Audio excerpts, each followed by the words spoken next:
is entitled to speak, if time allows.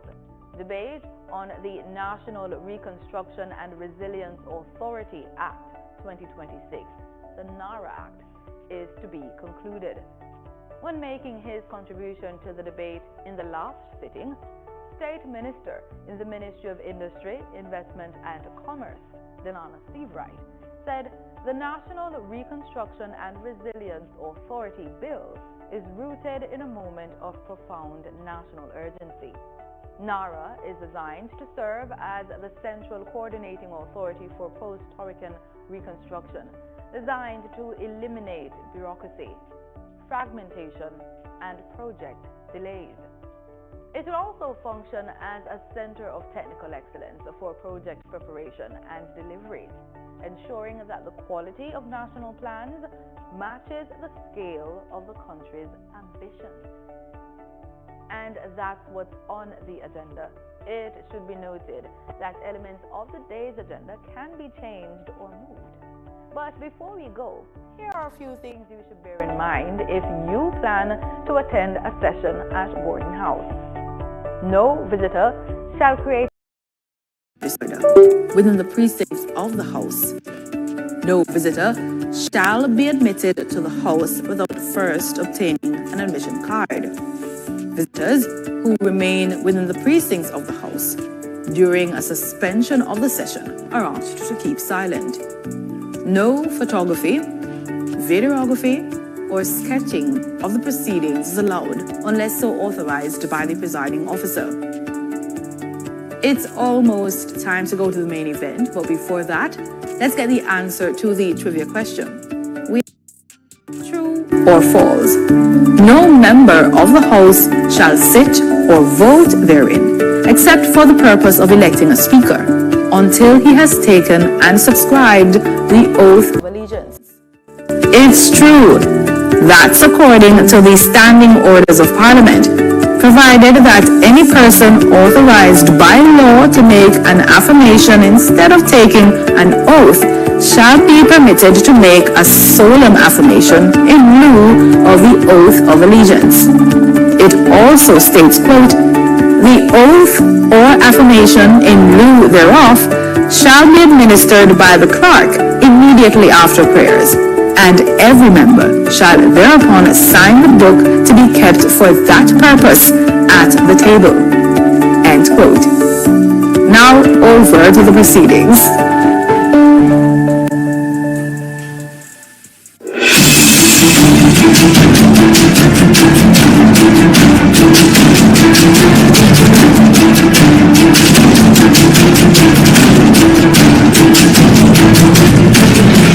Peace begins with us.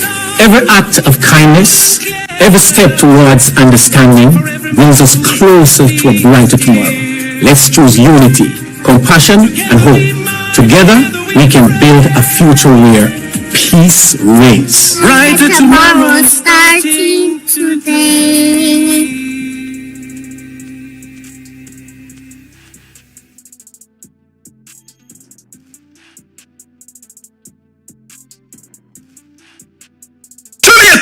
Let's spread the word around to let the world know that we are proud to be one republic. We are the right to republic. Well then, let's propel the nation moving forward in a new direction. True independence as the projection. No more dependency. It's the best land. Yes, we know what's best for us, cause we want the country prosperous. So let we just pull together as the general public. While I'm the right to republic. Let's spread the word around to let the world know that we are proud to be one republic. We are the right to republic. A message from the Ministry of Legal and Constitutional Affairs. We are the right to republic. We are the youth united against corruption, changing the world and the way we function. The youth united against corruption, changing the world and the way we function. You remember them. Future leaders, policy creators, decision makers. As if them are not just the cornerstone, but a crucial part to a better tomorrow. United against corruption, changing the world and the way we function. The youth united against corruption. Message from the Integrity Commission.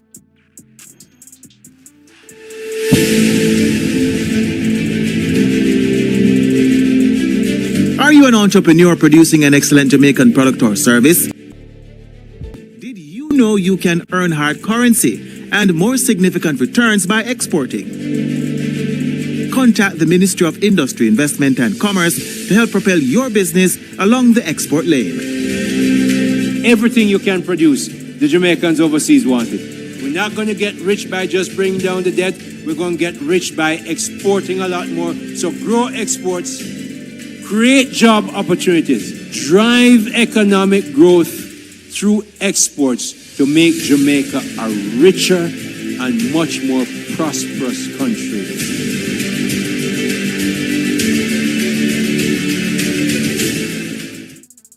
The following is brought to you by the Office of the Prime Minister. Jamaica is changing right before our very eyes. Across the island, billions are being invested into our road networks, from farm and community roads to major roads and highways. Dozens of communities across the length and breadth of Jamaica are receiving access to reliable potable water for the very first time. And thousands of Jamaicans have become homeowners thanks to the historic shifts in policies of the National Housing Trust, making it easier for Jamaicans to receive funding. Not to mention the record number of houses being built. Never dreamed you would own a home? No matter your circumstance, home ownership is possible for you, thanks to the government's new social housing program specially designed to meet the needs of poor Jamaicans at no cost to them. We are building Jamaica. The proceeding was brought to you by the Office of the Prime Minister. How do bills become law in Jamaica? Laws are made to create order, to ensure our safety, and to protect our rights against abuses by other citizens, organizations, and even the government itself. A bill is a proposal for either a new law or for a change to an existing law. Jamaica's parliament is responsible for making our laws, and that responsibility is shared between two houses. There are 21 parliamentarians appointed from both political parties to the upper house, also known as the Senate. And there are 63 members of parliament that we, the people, elect to the lower house, also known as the House of Representatives. To pass a law, there is a minimum of 6 stages required in each house. The process can begin in the upper house by a senator or in the lower house by your member of parliament. And their proposals for a new bill can certainly start with you, the citizen. Now, since the process often begins in the House of Representatives, let's start there. 1. The first stage begins with the introduction by the minister responsible for the bill, followed by the first reading of the bill by the clerk to the houses. This clerk is more like the CEO, the Chief Executive Officer for the Parliament. An announcement of the bill is published in the Gazette. This is a public newsletter that the government uses to inform the citizens of what the Parliament is doing on your behalf. 2. The second reading begins with a summary of the bill by the minister. The main reasons for the bill are discussed both by the government and opposition members to determine if Jamaicans would really be better off with the new law or changes to an existing law. A vote is taken by the House to determine if the bill will move to the committee stage. Sometimes before going to that stage, the minister responsible for the bill can recommend the use of a joint select committee. It's called joint as its members are taken from both the upper and lower house. To benefit from greater consultation, the committee is empowered to invite the public to share their views of the bill in writing or in person, and does so through radio, TV, and newspaper adverts. This Joint Select Committee submits its recommendations to the House of Representatives. The House debates this report, and a vote is taken to determine if the bill should go on to the committee stage, where it is examined by a committee of the whole House. Yes, that's the name. And that's what it is. A committee of all the members of parliament that carefully examines each clause and makes improvements to ensure the bill will achieve its objectives.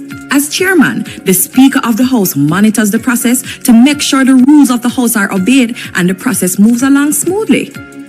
4. The committee of the whole House examines the bill clause by clause, then sends its recommendations for changes to the House of Representatives. This is called the report stage. 5. The bill then passes to the third reading to allow a final opportunity for MPs to make changes before it is sent to senators in the upper house. 6 to 10. In the upper house, the senators go through the same steps we just described. If any changes are made, the bill has to be returned to the House of Representatives for their discussion and approval. Now, if the bill had started in the upper house, it would also have to be returned to them for approval of any changes made by the lower house. 11. Throughout the entire process, the bill is being checked by the Legislative Council. That's the Parliament's lawyer. But before the last step, a copy is sent to the Attorney General of Jamaica for final review and certification. 12. If all is well, the bill is sent to receive the royal assent from the Governor General as the representative of the Queen, Elizabeth II. The bill is now an Act of Parliament. The Act is gazetted, and the rights of Jamaicans are further preserved and protected by a new law.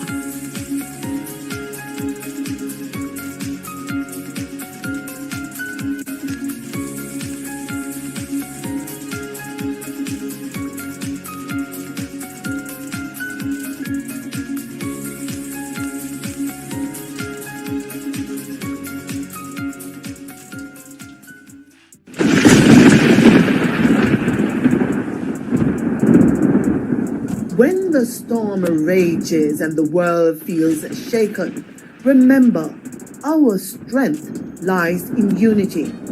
It's in coming together, sharing hope, and standing shoulder to shoulder that we find resilience.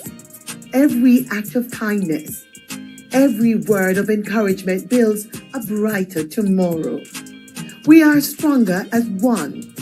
Our courage, compassion, and hope will light the way forward. Together we rise. Together we rebuild, because hope is never lost when we stand united, because we are stronger together.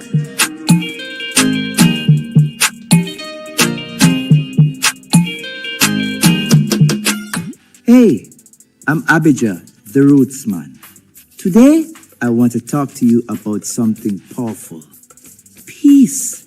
Peace isn't just the absence of conflict. It's about kindness, understanding, and respect. It starts with us. Every choice we make can build bridges or burn them. Let's choose peace in our words, our action, and our hearts. Peace begins with you. Together, we can create a brighter and safer future for everyone. Join me. Let's be that change we want to see.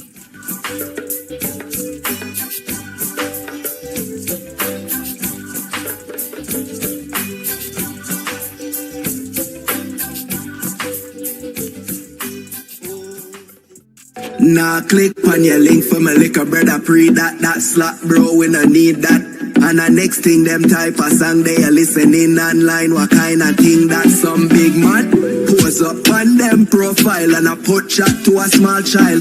Watch yourself on social media when you a post maxis, no do nothing too wild. What if your little brothers in a post, yeah? What if your bro dead in a crime video, yeah? What if your little sister take a one pic and it a put up everywhere like it's a poster? Before me share the post, the pic, I ask myself what if I nah comment, I nah go click me. Before me ask what if I nah comment, I nah go click me. Before me ask what if so before you share the post, the link, just ask yourself what if yeah. When you're there online, make it a new day at the rhyme. Keep up with the time. Broadcasting commissioner remind you. Hi everyone, here are 5 benefits of being a beneficiary of the Students' Loan Bureau. 1. Benefit from our 99% approval rate. 2. Benefit from our low interest rate, so less burden when you need to repay. 3. Benefit from the fact that we require no collateral when applying. 4. We're giving you more time to focus on your studies while we focus on the financing. No need to worry about repaying while in school. Number 5. Receive a 14 months grace period after your graduation date before you enter repayment. All SLB platforms for more SLB info. What if I told you that you own thousands of acres of land, more than 100 companies with over 100,000 employees and billions in the bank? Well, I have news for you. You do. Jamaica belongs to you, and you need expert protection to safeguard those assets for your future, your children, and your children's children. And you already have it. A key protector is our Auditor General, whose role is outlined by the biggest, baddest law in all the land, the Constitution. The Auditor General's main job is to financial reports of all public entities to ensure that they are accurate and that public funds are used appropriately and effectively to deliver public goods and services without waste, theft, and mismanagement. Here's how it's done. A team of highly trained auditors reviews and verifies that the right amount of money is spent on only what's approved in the national budget and in accordance with the laws and policies that protect public resources. Now, the right amount of money can be spent on the right things and Jamaicans still no benefit. So the Auditor General assesses the outcome for programs and projects as well. Audit reports will also contain recommendations to improve the operations of the audited entity, and the findings are submitted to the Parliament's Public Accounts Committee, the PAC. Every year, an annual report is submitted by December 31.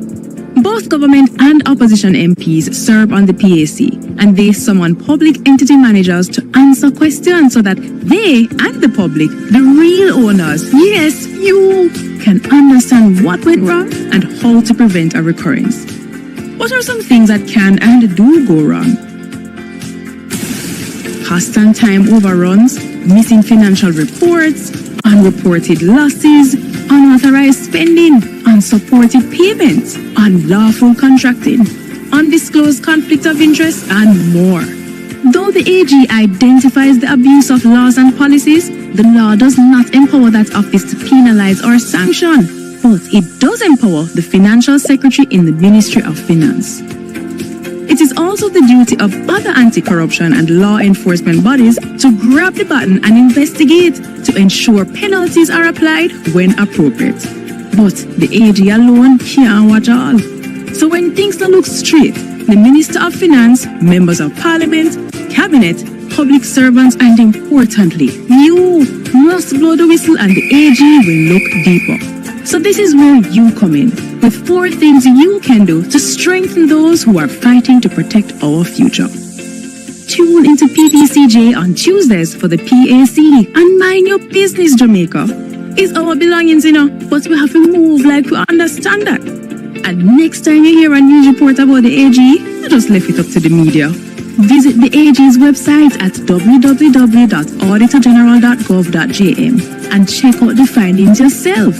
Then, keep track of how government has fixed the issue or not at www.jampja.org's accountometer. And if you're not happy with what you see, it's your job to contact your employees. It's easy when you visit the MP tracker on jampja.org. This is how we can do our part to make Jamaica land we own, Jamaica land we love, and Jamaica land we run well. A message from the Jamaica Accountability Meter Portal, funded by the European Union and UK Aid. Dengue is ordinarily a mild disease. Persons may get a fever, headache, joint, and muscle pains. The illness is often resolved through rest and adequate hydration along with paracetamol to treat the accompanying fever. However, on occasions, the illness can progress to severe dengue, which can result in organ failure, bleeding, and severe fluid depletion that can lead to shock and even death. Therefore, it is important for persons who are experiencing fever, vomiting, severe abdominal pain, bleeding under the skin, feeling very weak, or getting confused to seek immediate attention. Let us work together to protect ourselves against dengue.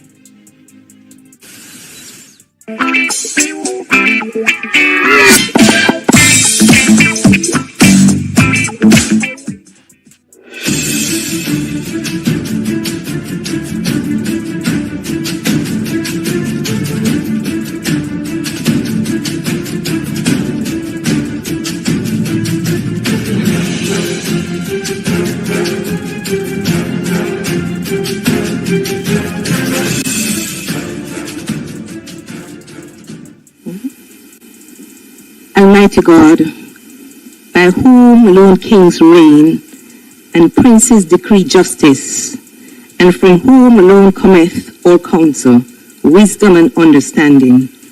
We thine unworthy servants here gathered together in thy name do most humbly beseech thee to send down thy heavenly wisdom from above, to direct and guide us in all our consultations.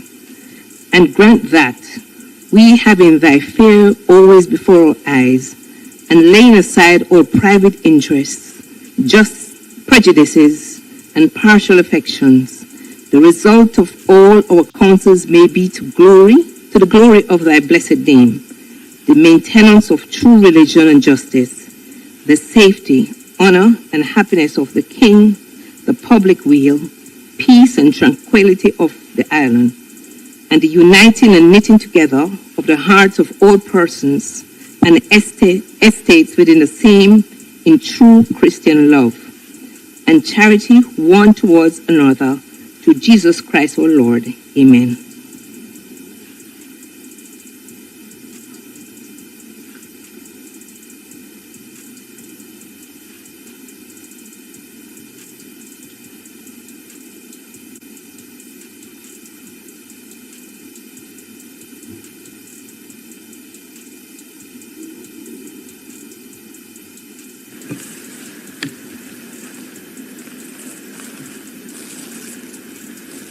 You may be seated.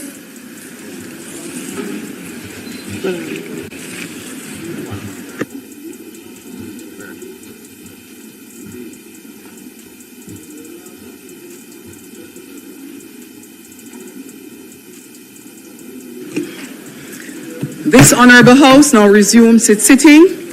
I wish to sincerely welcome all members to the sitting of the Honorable House of Representatives for today, Tuesday, April 28, 2026.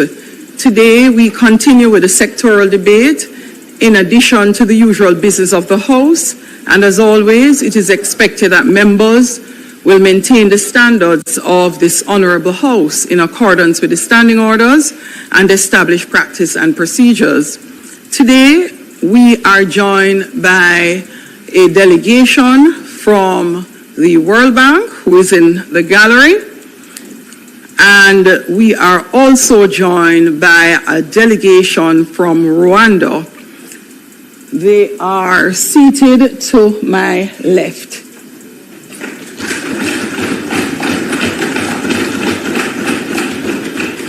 The delegation from Rwanda is here in Jamaica working with the Ministry of Justice and Constitutional Affairs to conduct an in-depth needs assessment for the implementation of an integrated electronic case management system, which is to be used right across Jamaica's justice sector. The delegation is being led by Honorable Rukunda Kuvuga, President of the Court of Appeal of Rwanda.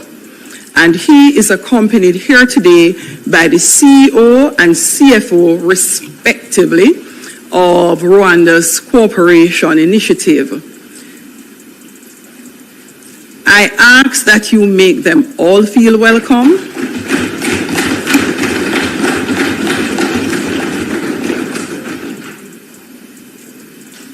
I'm going to make the effort.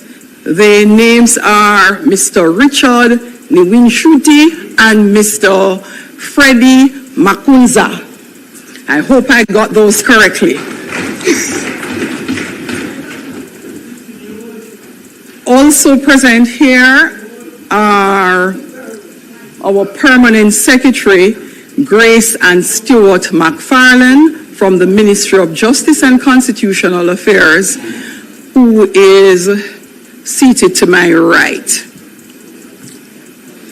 Members, joining us also in the gallery in support of their members of parliament who will be contributing to today's debate are members from their constituency, and in the case of Minister Samuda, who presents today, persons from the ministry he leads. In addition, we seem to have close to a full house. I will say we have our regular visitors and friends with us in the gallery. You're reminded not to participate by clapping or knocking the desk during today's sitting. Members also joining us, as they do every week, are our viewers on PBCJ and viewers on the other various media platforms.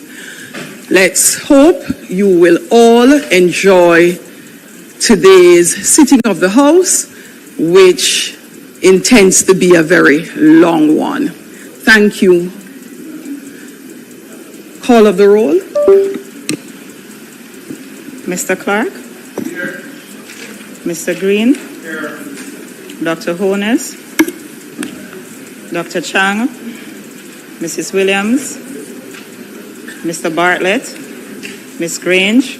Dr. Tufton? Here. Mr. Mackenzie? Mr. Montague? Here. Mr. Darrell Vaz? Here. Mr. Delroy Chuck? Mr. Charles? Mr. Morgan? Here. Ambassador Marks? Mr. Samuda? Dr. Wheatley? Mrs. Cuthbert Flynn? Mr. Terrelong? Mr. Witter? Mrs. Dalrymple Philibert?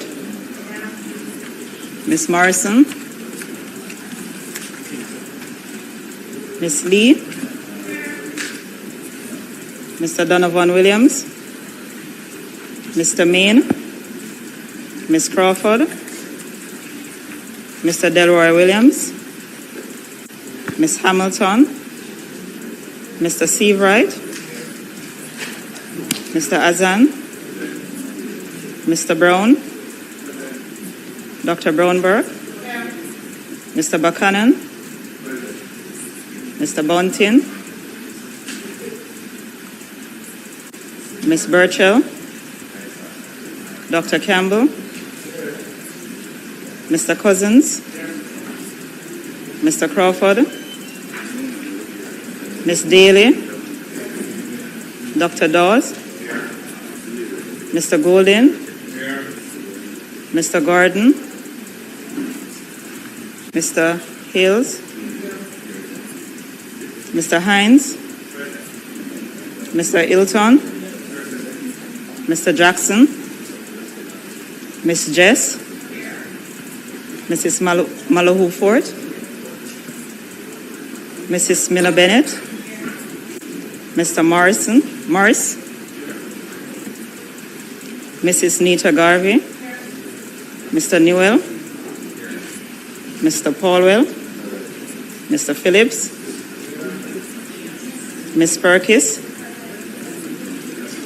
Mr. Robertson? Mr. Robinson? Dr. Russell? Ms. Shaw? Mr. Smith? Mr. Dwayne Vaz? Mr. Warmington?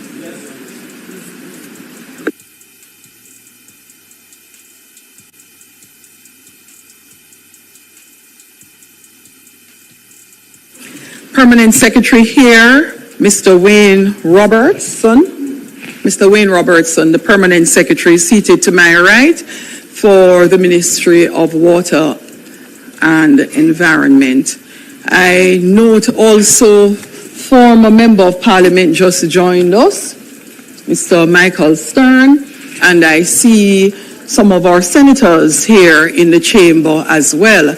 I thank you for coming to lend your support to the sitting of the House today.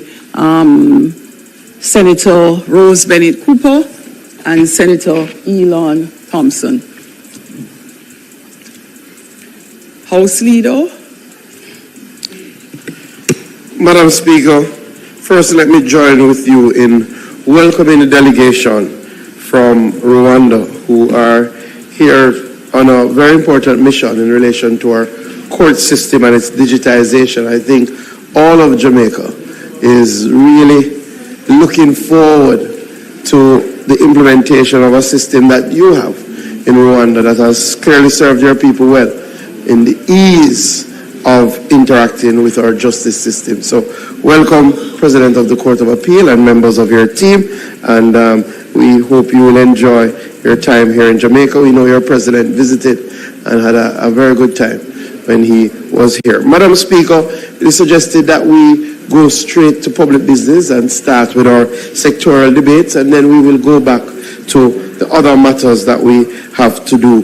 We are looking forward to continuing our sectorial debates today, where we will start with the Minister of Water, Environment and Climate Change, a new ministry but a very seasoned and hard-working and competent minister, the Member of Parliament from St. Ann North East, the Honourable Matthew Samuda, and then he will be followed by the Member of Parliament for St. Catherine North Western, Mr. Damian Crawford. So, Madam Speaker, if it pleases you. Thank you, House Leader. We would have, let me first ask that we vote to move straight to public business, and then we will recommit all the items on the agenda. Those in favor? Those against, the ayes have it.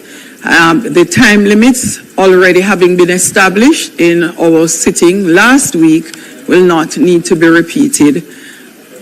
Please be reminded of the time limit. I will repeat it. It would appear for the last time for the benefit of everyone. So, ministers, your usual time is 45 minutes, and an additional 15 minutes has been approved, so your limit is no more than 60 minutes or an hour. And in the case of the opposition spokesperson, it is 30 minutes, and you get an extra 5 minutes, so 35 minutes. Members, please, I will be adhering strictly to the time. Please make welcome the Minister of Water and Environment,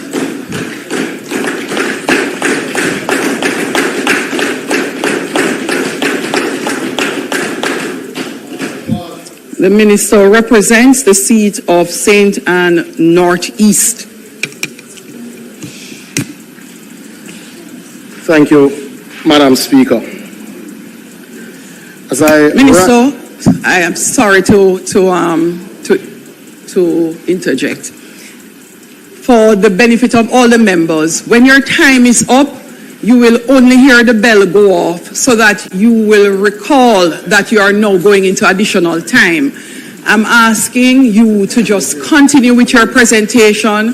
Don't have the bell break your stride. Just continue when it goes off. You guys major in the minor a lot though. Madam Speaker. When the buzzer goes off, since you don't like ringing the bell, because it's a bell. Yes, anything you would like. So when the buzzer goes off, you will just continue in good stride.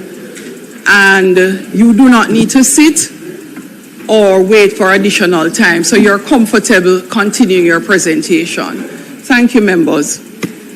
Thank you, Madam Speaker. As I rise today to make my contribution to the sectorial debate in this honorable House, I'm privileged to stand here firstly because of the blessings of the Almighty, but secondly because of the trust placed in me by the constituency of St. Ann Northeast.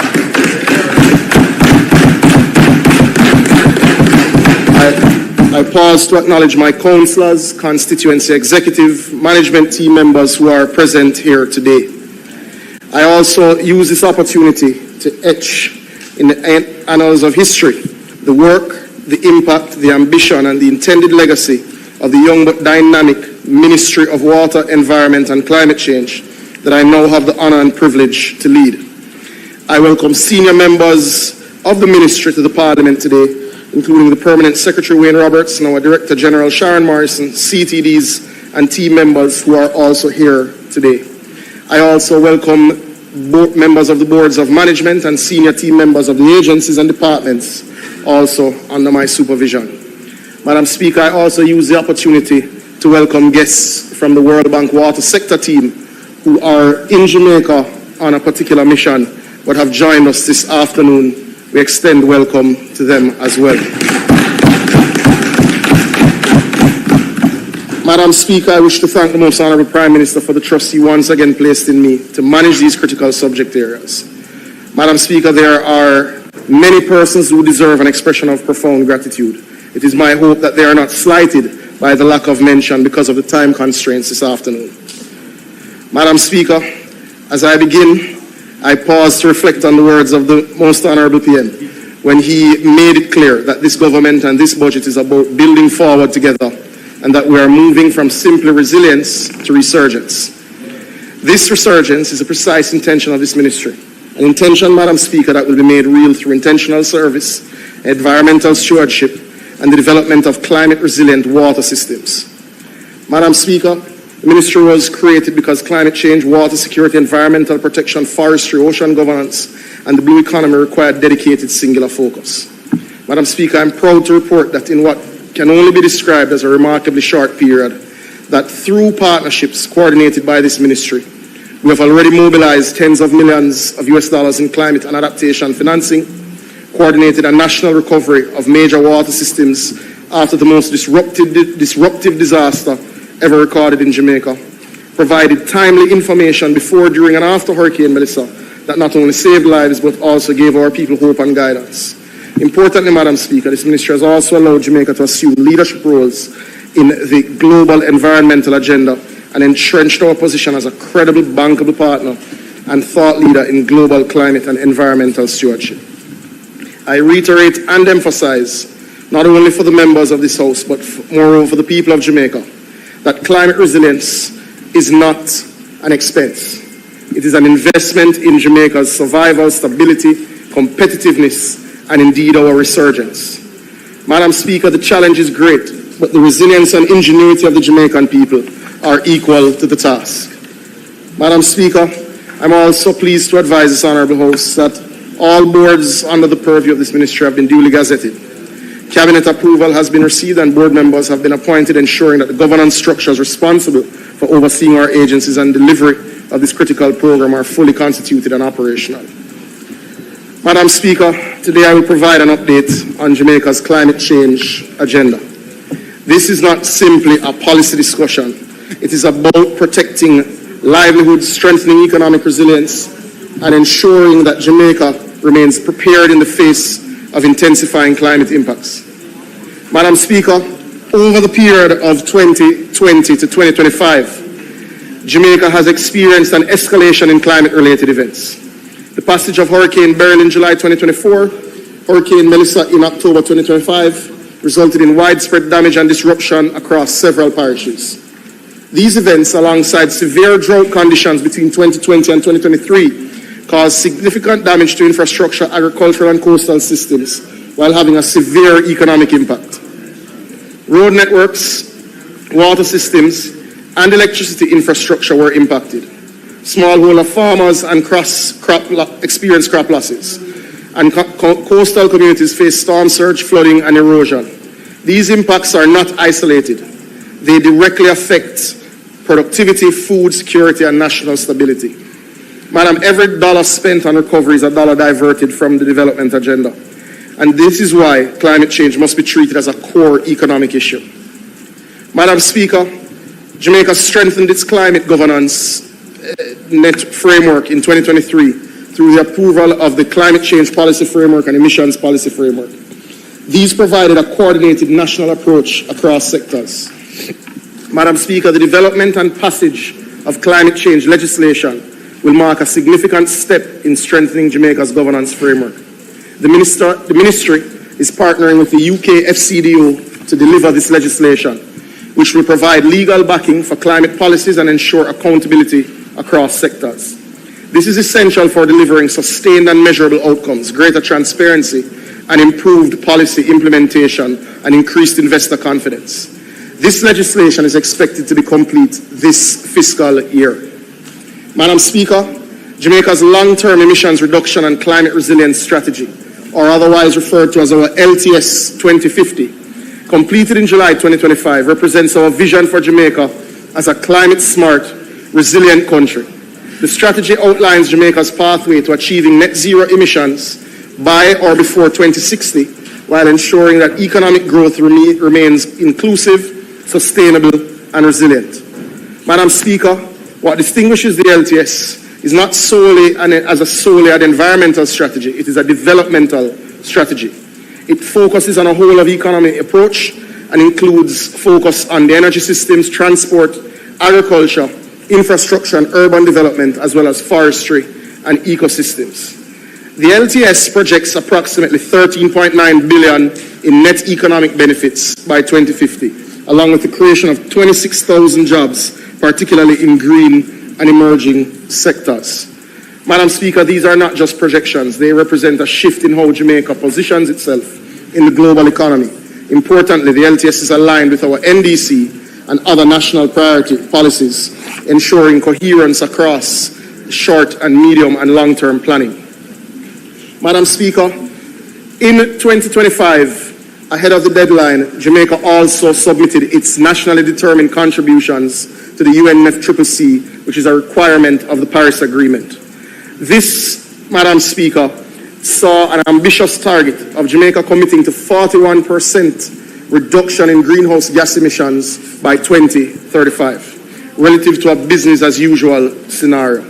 Our NDCs focused on energy, transport, forestry, and land use, and for the first time took a valuation of the carbon capture capabilities of our mangrove forests. Madam Speaker, between 2024 and 2026, Jamaica advanced its approach to food security through the development of a climate-informed, multi-scale mapping system in partnership with RADA and the Climate Technology Center and Network under the United Nations Framework Convention on Climate Change. MWEC led the project, raising $250,000, but partnered very closely with RADA, Madam Speaker. This is important for centralized data on agriculture, climate risks, and food security, allowing decision-making at multiple levels, national, parish, and community. This means we can now identify with much greater precision the areas most vulnerable to drought, flooding, and production shocks. Madam Speaker, the Adapt Jamaica project represents a major investment in climate resilience for the agricultural sector. With US $50 million secured through the GCF, this initiative will benefit over 700,000 Jamaicans, particularly smallholder farmers and rural communities. And the member from Southwest St. Elizabeth can attest to the fact that $40 million of this is indeed grant funding. For that, we are particularly proud. This project targets the strengthening and resilience of the agriculture sector, and we are also supporting income generation. This initiative demonstrates how targeted investments can deliver both environmental and socio-economic benefits. Madam Speaker, the government has transitioned from planning to implementation on its electric mobility. On January 20th, 2026, a validation workshop confirmed the structure of a pilot program under the NDC Technology and Economic Cooperation Program.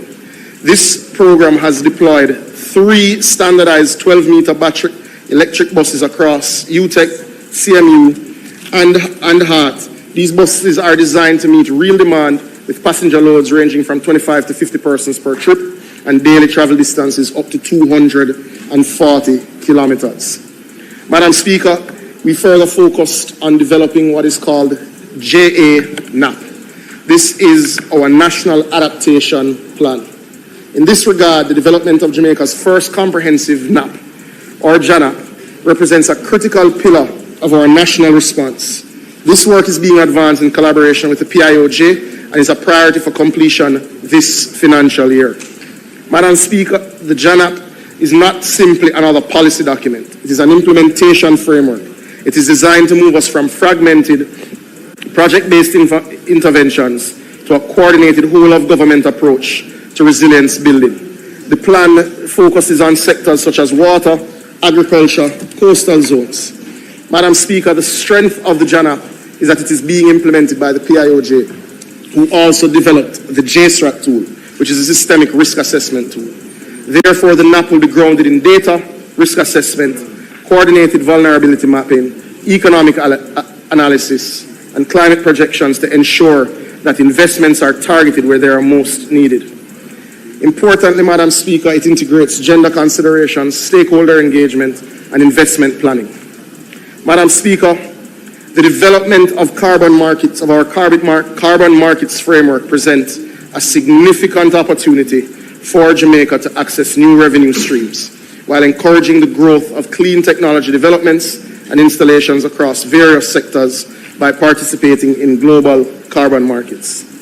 Jamaica can attract investments and simultaneously support emissions reduction projects.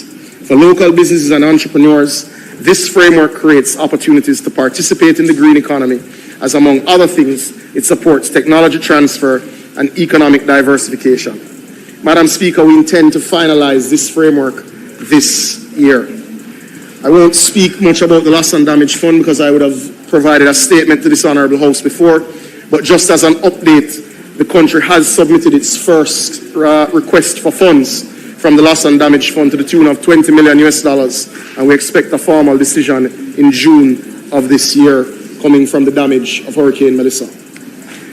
Madam Speaker, the government, through the Development Bank of Jamaica, continues to push the throttle to position Jamaica to better access global climate finance opportunities. By aligning with international financing goals, Jamaica will be better equipped to secure the resources needed for national development. Madam Speaker, Jamaica will this year complete preparations for the launch of its own Bloom Grief Fund to be housed at DBJ. We expect this to be primarily financed by the GCF, and Jamaica targets over $150 million investment in this fund that will finance blue and green projects across varying sectors. Madam Speaker, the state of the environment. The global context is unambiguous. The United Nations Environment Programme has characterized our predicament as a triple planetary crisis: climate change, biodiversity loss, and pollution. These are not abstract threats. They are converging risk multipliers. Climate change intensifies storms and droughts, biodiversity loss erodes ecosystem services like coastal protection and food security. Pollution of both air, land, and of course marine undermines public health and economic productivity. Small island developing states like Jamaica are on the front line. Sea level rise, coral bleaching, coastal erosion, and extreme weather events impose fiscal burdens and disrupt livelihoods. Our policy posture, therefore, must be anticipatory, science-led, and economically disciplined. This you have heard from me in this House before, Madam Speaker. However, I think it's important this afternoon to introduce the concept of planetary boundaries in this Honourable House. This graphic shows the current state with only 2 boundaries globally not being exceeded. The planetary boundaries framework highlights the rising risk from human pressure on 9 critical global processes that regulate the stability and resilience of the Earth. Crossing boundaries increases the risk of generating large-scale, abrupt and irreversible environmental damage. The impacts of these changes will not necessarily be immediate or drastic, but together the boundaries mark a critical threshold for risks to society and the biosphere we are a part of. Members of this House and those listening at home should be clear that this is already having an impact on Jamaica. But Madam Speaker, I also believe we must be unambiguous in acknowledging the current state of our environment. In some areas, Jamaica has led the world. In other areas, we are behind. Only by acknowledging the problems, similarly to the way the MHPM and indeed the DPM have approached crime in this country, can we solve them. Above is Jamaica's ranking as assessed by Yale University in their 2024 assessment. Jamaica sits at 68 out of 180 countries assessed in the overall ranking. Good. However, important for us to confront the areas in which Jamaica is not assessed to be progressing at the right pace. For colleagues' information, areas such as climate change we're ranked number 23 in the world in our management of the subject, marine protection 27. But there are areas of particular challenge. Certainly waste management, our red list index, we are at 164 and 138 respectively. So this gives you an idea of where we have to focus. The areas we're doing well, we want to entrench the work. The areas we're not doing well, we want to invest more and give greater focus to ensure we move up the ranking and indeed protect our environment. Jamaica's standing provides a useful benchmark. While we have had gains in areas such as protected area coverage and indeed waste management and ecosystem vitality, the EPI underscores a central truth. Incrementalism will not suffice. We require systemic interventions, better enforcement, stronger data systems, and targeted capital investments. Our current regulatory focus. Our regulatory framework is anchored by the NRCA Act and administered through NEPA. Complementary statutes include the Wildlife Protection Act, the Forestry Act, the Water Resources Act, the Beach Control Act, and the regulations governing air emissions, effluent discharge, and solid waste. And that's important to understand. The present focus is threefold: enforcement integrity, standards modernization, data and transparency. Madam Speaker, that is why I'm happy today to have tabled in this honorable House the overarching protected areas policy white paper, which is within your package, and the draft keys management policy green paper. The overarching protected areas policy will replace the 1997 protected areas policy and will provide the policy direction for the effective management of the country's protected area system. It should be noted that the island has over 350 protected areas, including national parks, marine parks, fish sanctuaries, forest reserves, and forest management areas, which have been declared under various pieces of legislation. Madam Speaker, in further bolstering the country's environmental legislative framework, the Ministry, in collaboration with the Forestry Department, is advancing the repeal and replacement of the Forest Act. This new piece of legislation will include provisions that specify transfer of land, inventory, and the classification of forests and forest land, and a declaration of a no-burn season. I'm happy to report that the Forest Bill is before the Legislative Committee of the Parliament and will be tabled in a matter of weeks. Legislative Committee of the Cabinet. Additionally, Madam Speaker, the Ministry will be advancing the amendment of the Wildlife Protection Act. In this regard, a draft bill has already been prepared and is being reviewed. It is my further intention to have this bill tabled before the end of Q1 of this financial year. Madam Speaker, the passing of this bill will clear the path for honouring of the government's commitment to finally ratify the SPA protocol. Madam Speaker, additionally, the government will complete the long-awaited environmental impact assessment regulations under the NRCA Act this fiscal year. Madam Speaker, our strategic environmental focus, and I have circulated the digital document, focuses on several areas, including increased protection and indeed waste separation, emissions focus on air quality, and of course improved beach access. And I will go through them as quickly as possible considering the time. But Madam Speaker, I do want to bring colleagues' attention to the fact that this year the government will complete 5 new protected areas, including sections of Bengal, the Negril Environmental Protection Area, Long Mountain, Montpelier, and Canoe Valley will be completed this fiscal year. Additionally, the Ministry, in collaboration with the Forestry Department, has declared 17 new forest management areas under the Forest Act last year, in the last just concluded financial year, and is working on finalizing the declaration of 22 new forest reserves, which I intend to table in the House in the second quarter of the fiscal year. Madam Speaker, colleagues would recall a discussion we would have had in this House related to the declaration of the Constant Spring Golf Club as a forest management area to preserve the green space for generations to come. I'm happy to report that the document is at the printing office to be gazetted, so that commitment represents a commitment which has been kept. Jamaica has already protected 25% of its landmass and 15% of its EEZ. We expect to complete the 30% target, which is in line with global standards, well before 2030, and we're working to catch up on our marine protected areas.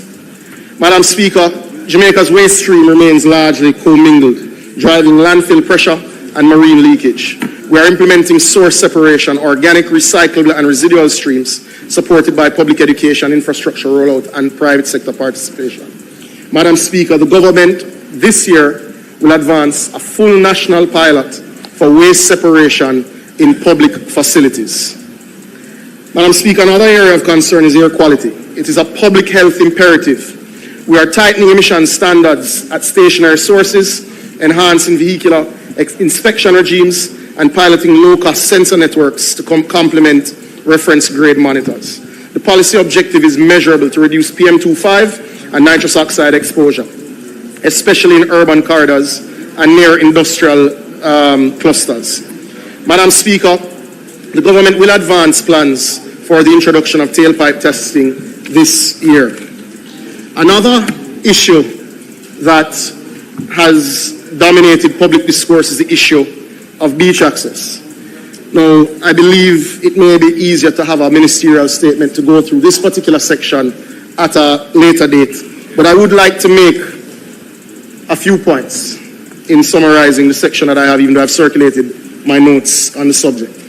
The Beach Control Act was passed in 1956 and was amended in 1973. 1973's amendment moved us to a licensing-based system. The policy attempt started in 1997 to deal with the access issues and was largely abandoned in 2000 because of a lack of consensus. So what you have is a period of policy blackout. What we have sought to accomplish with the new beach access policy and evolving the arrangements related to the licensing regime is to ensure that access is no longer incidental, developers are now part of the solution, and the policy is indeed implementable. Though the Beach Control Act still governs, this policy has embedded access into planning law mechanisms, has converted policy goals into administrative requirements, and forced alignment between tourism development and public rights. Madam Speaker, this policy has guaranteed windows and corridors to the sea, while clearly stating where Jamaicans have access to the foreshore. Beyond that, the commitment has been made in this House to ensure investment is made in the development of new public beach parks, some of which I know the member from East Central St. James will no doubt mention, including Prairie Beach, Madam Speaker. We have some major projects that I would like to highlight, Madam Speaker, under the environmental portfolio, which include the Relief Project launch by the Forestry Department, the Negril Coastline Works, and rewetting of the Negril Morass, and of course restoration works at Helshaw, and the development of a river control authority and a keys control authority. Madam Speaker, our forests were decimated by Hurricane Melissa. The Forestry Department has developed a strategic framework for how we will approach helping nature along. I'm happy to report that as at the end of June, we would have replanted some 300,000 trees already, Madam Speaker. There is far greater detail I encourage colleagues to read same. I want to bring your attention to works that are underway in Negril. We would have completed our design for the canals that will re-wet the wetlands.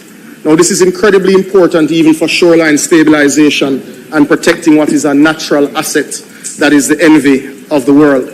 That work, in terms of building the canals, member from Western Westmoreland, will commence this year.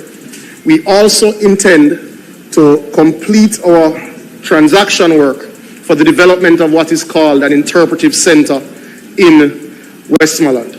Now, that will be in the Royal Palm Reserve, which would have been built by Mr. Siaga in the 1980s. We'll be renovating this area and ensuring that indeed we have an area where persons are able to go and study our endemic species, watch birds, and take river tours. Madam Speaker, another focus of ours is ensuring that the regulatory system can indeed be brought to life. That is why the government, through the ministry and indeed NEPA, we'll be developing a river management authority and a keys management authority that will be housed at NEPA. The river management authority will focus on risk mapping and early warning, sediment and debris management, enforcement against encroachment. The keys management authority is necessary to ensure coordinated management of our keys, which are a sensitive ecosystem, but also incredibly valuable economically. Another area of focus of the ministry under the environmental portfolio, Madam Speaker, is indeed marine governance. The government of Jamaica is focused on ensuring that we stand up the operations of the National Council on Oceans and Coastal Zone Management, and I think in the interest of time, I will bring a ministerial statement for that because of its importance for marine spatial planning, blue economic development, pollution control, and effective ocean governance. Madam Speaker, I'm sure many colleagues are particularly interested in the water section of the portfolio. But if we don't protect the environment, you don't have any water. So, indeed. Let me say this plainly, Madam Speaker. Water is not a line item. Water is the economy. Every sector depends on it. Irrigation for our farmers, industrial and commercial operations, tourism and construction, health, the basic dignity of every household. Without water, there is no economic development for Jamaica. It is for this reason that the Andrew Holness-led administration has been investing in your water supply at a rate not seen since the 1980s and not seen previously to that since the 1940s. I want to begin with something that this House and every Jamaican listening should be proud of. Just days ago at the World Bank Spring Meetings in Washington, Jamaica stood among only 14 countries in the world, 14 first movers, to launch a national water compact under the World Bank Water Forward initiative. This global platform was launched April 15, 2026. Its ambition is simple but enormous. Water security for 1 billion people by 2030. Jamaica's water compact is not a vague aspiration. It is a signed national commitment to achieve universal access to safe, reliable and affordable water and sanitation by 2030, to reduce non-revenue water, expand sewerage coverage, improve energy efficiency, protect our watersheds, and mobilize $5 billion in sector investment, inclusive of more than $1 billion in private capital. Madam Speaker, the opposition knows this. They spent years in government, and the investment was simply too limited, and it forced the deterioration of the infrastructure. They watched NRW climb, they watched coverage stagnate, they produced studies, held consultations, and left us with infrastructure in some places that had not been replaced previous to the 1940s. We inherited that, and we're fixing it. We formed government in 2016. At that time, less than $1 billion Jamaican dollars was being invested annually in infrastructure this year, across MDAs. Across MDAs, Madam Speaker, this year, the government will invest in excess of 15 billion Jamaican dollars. Madam Speaker, water does not begin at a tap. It begins in our rivers, our aquifers, our watersheds. Before a single drop reaches any household or farm, someone must protect that resource, allocate it fairly, and ensure it will still be here for the generation after us. Madam Speaker, the Water Resources Authority was established under the Water Resources Act of 1995. They operate over 100 river gauging stations and hundreds of groundwater monitoring sites across the island. They issue and enforce the licenses that govern how water is drawn from our sources and are the first line of defense against over-extraction, aquifer depletion, and saline intrusion. Madam Speaker, this administration places the WR's mandate at the very center of our reform agenda, because you cannot deliver water security if you are not protecting the resource that makes it possible. Jamaica currently has 830 valid abstraction licenses, with total license volume that exceeds 2.3 billion cubic meters. Actual usage sits at approximately 1 billion cubic meters per year. Madam Speaker, the gap between licensed and used is not evenly distributed across the island. In some of our aquifers, we are already extracting at levels that raise concern. This government is committed to integrated water resource management, not just measuring what we have, but actively protecting it.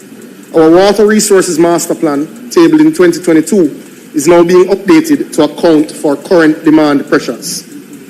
This is the blueprint that guides where infrastructure gets built, how water is allocated across agriculture, industry and domestic use, and how we respond to the increased pressure on our sources.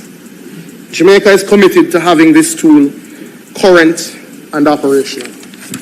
Madam Speaker, for note, we are carefully managing our water resources, fully cognizant that water scarcity affects women disproportionately, as many households in Jamaica are indeed female-led.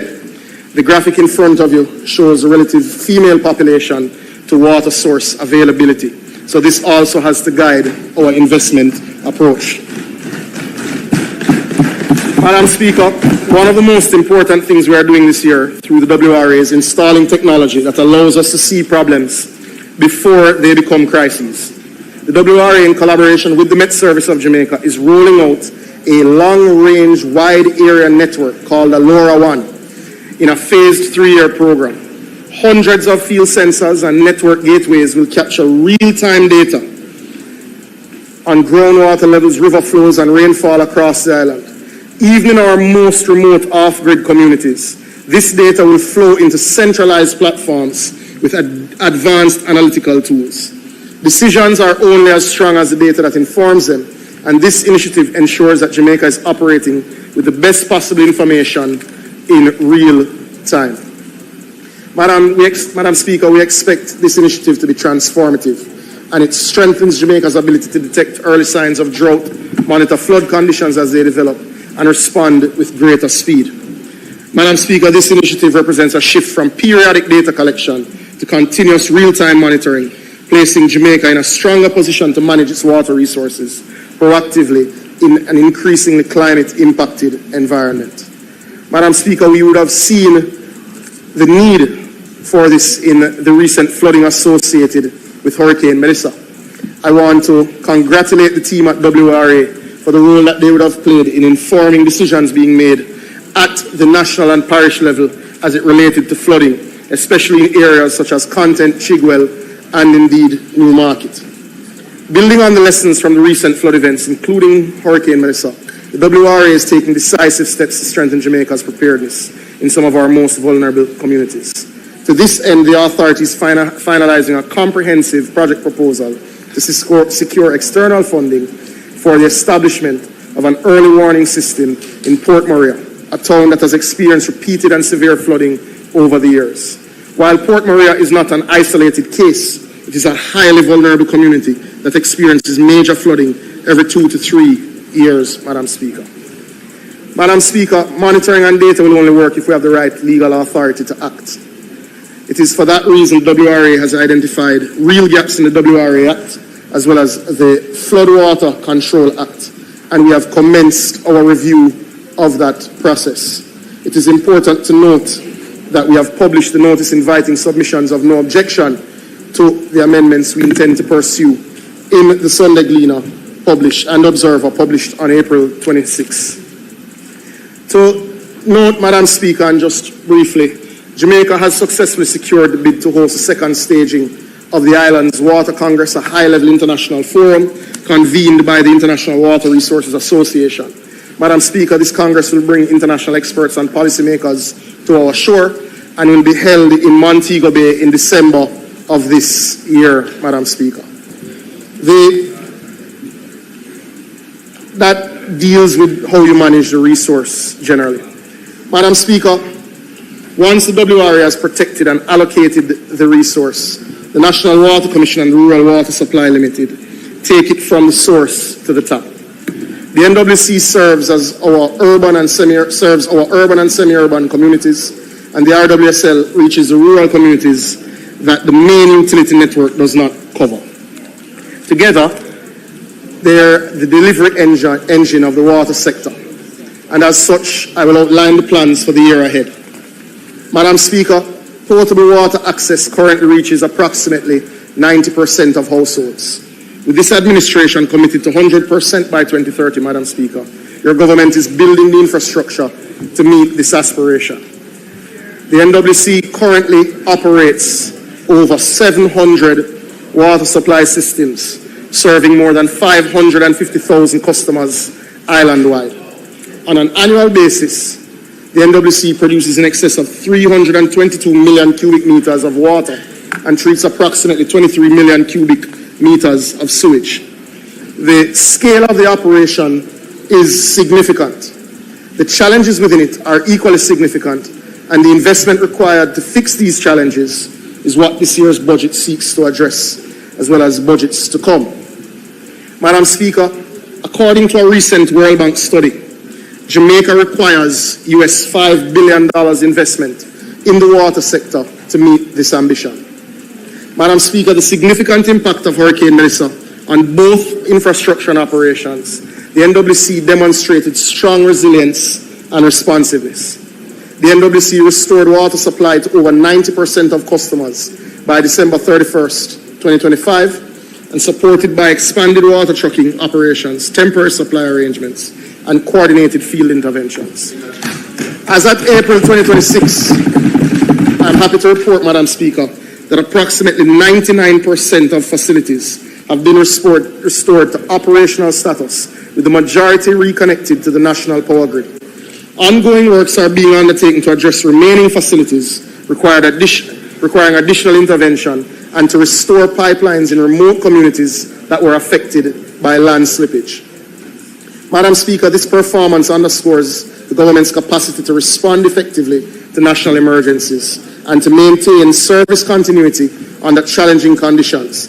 That is the result of planning, not an accident. Madam Speaker, I will be direct about one of the most serious structural problems in Jamaica's water sector: non-revenue water. NRW that is produced and treated and pumped but never reaches a paying customer. NRW drives up energy costs, constrains available supply, and makes NWC financially unsustainable if left unaddressed. Madam Speaker, NRW is acknowledged as a crisis that we must fix. The island-wide NRW reduction program is valued at some US $340 million and will be phased over 11 years. It will target reduced NRW from 71% to 30%. It is already in procurement through international competitive bidding. Madam Speaker, Jamaica has an NRW target of 30% by 2035. The annual financial return is clear: 10.7 billion, comprising 7.7 billion in additional revenue at current tariff rates from improved billing and collection, and $2.8 billion in annual electricity savings, and $167 million in chemical cost savings. Madam Speaker, we are already seeing these benefits in Kingston and St. Andrew and Portmore. The case for taking this program island-wide is not complicated. Quite frankly, it pays for itself. Madam Speaker, in the just concluded financial year, the government, through the NWC, made significant strides in expanding access to reliable water services, particularly within rural and underserved communities.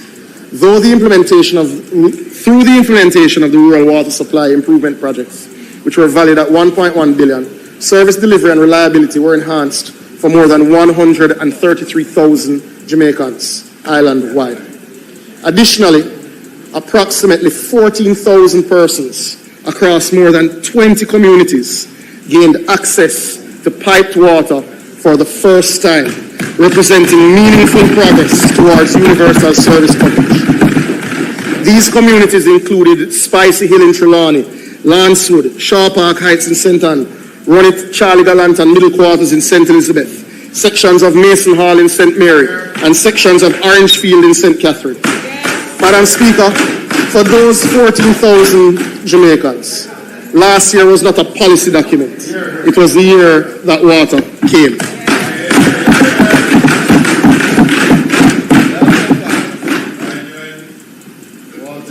Madam Speaker, the government would have also completed and started a raft of projects throughout its agenda, and it is circulated in your varying WhatsApp chats and by email. But I will highlight a few, even understanding the time constraints. we would have completed the Old Pepper to Gutters transmission main at a cost of $331 million. Places like Miketown and Coleyville and Bonita Heights in Manchester would have benefited from investment. Cataboo, Runit, Middle Quarters, Ryan Park, for instance, Ryan Park in St. James would have benefited from $54.5 million, impacting 10,000 residents, Madam Speaker. We would have completed work on the Jacksontown pipeline project, benefiting 2,500 residents, Madam Speaker. We would have completed work on the Port Royal pipeline replacement project with $533 million invested, impacting 2,000 residents. Madam Speaker, we would have commenced the work on the Ferry to Rock Pond pipeline, which will impact 3 constituencies of Western St. Andrew, West Rural St. Andrew, and Northwest St. Andrew. That project is slated to benefit 26,000 residents, Madam Speaker. We would have completed a Castleton pipeline project at a cost of $25.1 million, impacting 3,000 residents. Lancewood pipeline project at $6 million in St. Anne, Madam Speaker. We completed the Jacksalt to Landover pipeline at a cost of $370 million, Madam Speaker. Madam Speaker, we would have done work in every single parish across the country, Madam Speaker. And whether it was the Kenilworth pipeline in Hanover at $360 million, Madam Speaker, or Kingdom Hall in St. Elizabeth, or the Carter Walk wastewater project in Portland, Madam Speaker, or if you went to the west in Egypt Gardens in Westmoreland, or if you looked at the pipeline replacement in Frome and Bulstrode at $15 million, Madam Speaker, we can go through a long list of projects. And you know, you never want to forget places like Gordonwood in Clarendon or the Newland area of St. Catherine, Madam Speaker. But we could go on, and I see the time ticking, and that's just what was done. We are coming to what is to come. No.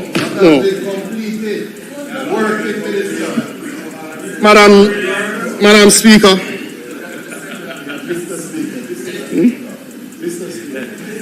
Mr. Speaker, my apologies, sir. Yes. Madam Speaker, Mr. Speaker, the map of major works being undertaken is indeed before us. The NWC continues to enhance its operational capacity through targeted investments and fleet expansion, equipment upgrades, and energy efficiency initiatives. The acquisition of specialized vehicles, including Vectorjet units, pickup trucks, and water trucks, has strengthened the NWC's ability to respond to operational demands. Mr. Speaker, it is important to note that these investments in operational efficiency came because the Commission is well run by a solid board. And pre the last financial year with Hurricane Melissa, we had a streak of 3 years with a marginal surplus, the first in NWC's history. Madam Speaker, Mr. Speaker, the water sector is Jamaica's biggest and single largest consumer of energy. The NWC has seen its electricity bill in 1 month exceed $1 billion Jamaican dollars, Mr. Speaker. That is not sustainable, especially with rising fuel prices globally. The hurricanes we have faced in recent years have made something else clear. Continue. When the power goes down, the water stops. Energy resilience and water security are inseparable. Mr. Speaker, we are fixing it. The NWC and Rural Water Supply are both pursuing targeted investments to bring energy costs down. Rural Water Supply has continuously worked to integrate renewable energy into water supply systems. For 2025 to 2026 financial year, Rural Water Supply has completed the installation of 3 new locations, one in Freehill, Northwest St. Anne, Bunkers Hill in Northern Clarendon, and New Eden in West Portland. The NWC has advanced its energy management strategy through the completion of several projects, but one I will highlight is the Forest Hills Solar Photovoltaic project valued at $81.5 million, which already in its first year has provided savings of $14.1 million, Mr. Speaker. The energy efficiency projects are on a table being presented for colleagues here, but just in summary, the 13 projects highlighted will be executed at a cost of $885 million, but expect to bring annual savings of $322 million to the National Water Commission, Mr. Speaker. Mr. Speaker, the Rio Cobra water treatment plant, valued at $92 million, is in construction and will deliver 15 million gallons of water per day by May 2027. To put this in context, in the worst drought recorded in Jamaica in 2022, Kingston and St. Andrew, Portmore and Spanish Town were short 12.5 million gallons a day supplied relative to demand. This project will supply that area with 15 million gallons a day. That closes the gap and provides a buffer even in what was our worst drought. And this is on track for completion in May 2027. And remember, yes, the commitment still stands. The commitment to ensure that the community in the area benefits from the extraction and that the water does not bypass the residents of the area. As we would have done in St. Elizabeth at the Pepper Wells, we ensured that the community in and around the area was connected. The commitment stands, ma'am. I come into Sligoville. Madam, Mr. Speaker, the Western Water Resilience Improvement Project is the single largest infrastructure program being undertaken by the National Water Commission. It represents a total investment of approximately $170 million in this phase and involves the design and construction of approximately 65 kilometers of new large diameter ductile iron potable water pipelines across 3 strategic corridors in Western Jamaica. Heavy construction commences this week, Mr. Speaker. The project covers 3 critical transmission corridors. The first runs from Martha Bray to Bounty Hall in Trelawney, strengthening water transmission capacity in one of Jamaica's fastest growing agricultural and residential areas. The second runs from Greenwood to Montego Bay in St. James, securing a reliable supply to Jamaica's second largest urban centre and the engine of our tourism economy. The third corridor runs from Lucy to Negril through Hanover and Westmoreland, ensuring dependable delivery to communities along the western coast and to Negril, one of the country's most important and internationally recognized tourism destinations. Together, those corridors serve the 4 parishes of Trelawney, St. James, Hanover, and Westmoreland. This pipeline ranges from 500 to 800 millimeters. It is the largest pipe infrastructure investment since the Yalas pipeline. And, Mr. Speaker, the pipes are currently being cleared at the wharf in Montego Bay. I'm pleased to report that these pipes are indeed here. The WWRIP will directly address the most persistent and consequential challenges facing the water system in Western Jamaica. Aging infrastructure, high non-revenue water losses, inadequate pressure, and a network under growing strain from population growth, tourism expansion, and climate variability have long undermined water security in this region. And though the benefits of this project are well known, my own experience with this project is precisely why my support is firmly behind the NAR bill, which will be debated later today. This was declared an emergency when the pipes ran dry in 2023. And in following the process faithfully, sticking to the law, and working on this day in, day out, including members of the Water Policy Unit and NWC working weekends, it took 3 years to get the pipes here. That is what the current structure took, and that is with complete focus on this project and bringing in experts in procurement and otherwise, just to be abundantly clear. Mr. Speaker, the water storage infrastructure that serves Jamaica today was largely built more than a generation ago. It has served us well, but time and population growth have outpaced it. Our population has expanded, our weather patterns have shifted, and what was adequate then is simply not adequate now. The government, through the NWC, will prioritize investments aimed at improving water storage capacity and system resilience. Central to this effort is a proposed upgrade of the Hermitage Dam, which is estimated at $250 million, which will involve a comprehensive technical assessment of structural integrity, sediment levels, and eventual capacity enhancements. Complementing this initiative is a planned review which is underway of the Mona Reservoir to determine the appropriate size of an expansion of this facility as well as necessary rehabilitation works. The third pillar of our capacity increase program is indeed the construction of the Rock River Dam in Clarendon. Mr. Speaker, at the community level, the NWC has identified critical storage tanks which are necessary to strengthen secondary storage and will be expending $7 million this fiscal year to increase storage at points of elevation benefiting communities. Production capacity, Mr. Speaker. The NWC has also enhanced its emergency response capability through the deployment of potable water treatment units, strategic partnerships with private suppliers to supplement water availability during drought conditions and supply disruptions.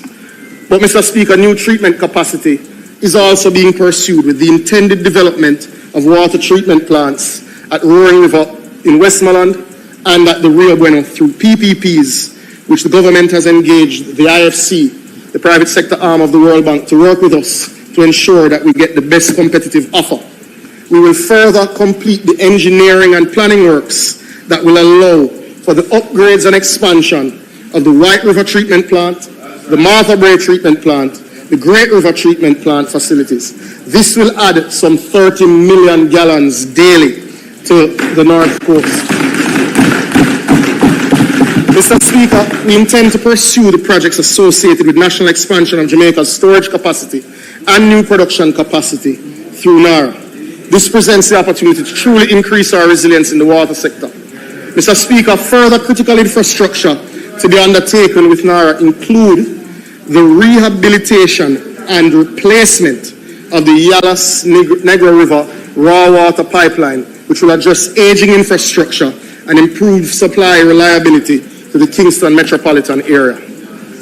Mr. Speaker, colleagues should be aware of the Greater Mandeville Water Supply Project. This is being undertaken at a $2.7 billion cost. This year, we have $517 million slated to be invested. As we continue that project, we expect water losses in Mandeville to go below 50% by next fiscal year, Mr. President, significantly improving space.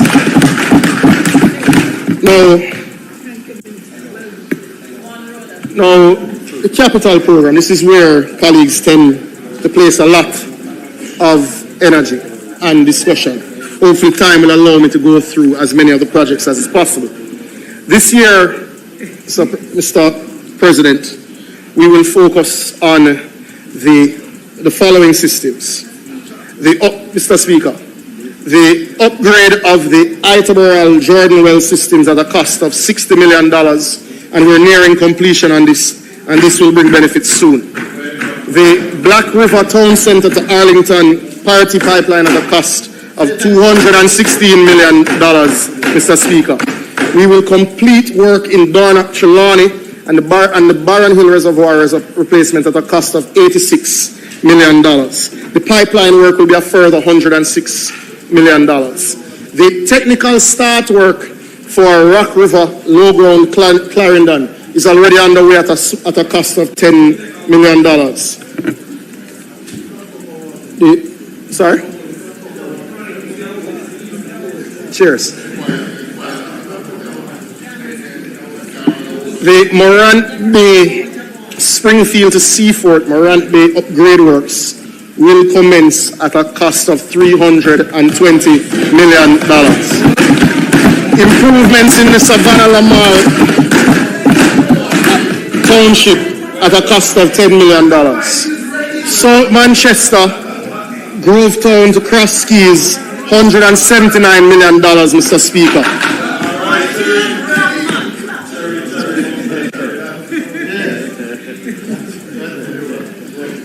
Wakefield to Bunkers Hill in Trelawney, phase 2 at a cost of $90 million, Mr. Speaker. Christiana Spalding, 2 meetings, changing that line at a cost of $13 million. The line to Moravia at a cost of $90 million, members. The Juno Crescent, the completion of the Juno Crescent well development and lines associated with same at a cost of $80 million, Mr. Speaker. The line in Magati to Newton, that transfer pipeline will be completed this fiscal year at a cost of $44 million. The Rhine Park water supply in St. James, very important line. Procurement is complete. That will benefit from $78.6 million, member. Discovered Bay, Rosemount, Camelot, that line will see $45 million of investment this fiscal year, Mr. President. We will be investing a further $128 million in replacing the pipeline that runs along the Santa Cruz bypass, which has heavy line losses as well. Parnassus well upgrade system is projected to spend $96 million this year. We are doing some work on the Queen Heights system as well. We are doing work in Burnt Savannah at a cost of $84 million. We're doing work on the Grants Level well in Port Antonio at a cost of $10 million. We're upgrading the line in Yallas White Horses at a cost of $102 million, members.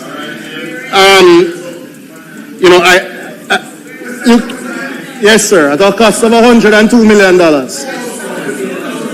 Yes, member. Madam Speaker, the capital works list is extensive, but I will circulate to members. But there is no parish that is left out. But there are 9 projects that are pulled out of the sheet, which I think is important to mention. South Trelawney is on a larger capital project, member, so I will come to that in a second. But on the existing capital works, Mr. Speaker, there are 9 projects that have been the source of much social discomfort. And for that reason, we have prioritized works in these areas. This includes upgrades of the West Kingston water distribution, including the lines in Tivoli and Denham Town, which are severely degraded. Upgrades of the Duhaney Park water distribution network, which have been the source of much contention in recent weeks. The St. Benedict's Heights lines, that is a community that was done in Operation Pride and lines never laid, Mr. Speaker. Essex Hall in West Rural St. Andrew, Walker's Wood to Brednut Hill in St. Anne, Mount Diablo and Top Hill in St. Catherine Northeast. The Sligoville distribution lines, Mr. Speaker, Rose Heights distribution line in central St. James, and Retreat to Top Hill in Western Westmoreland.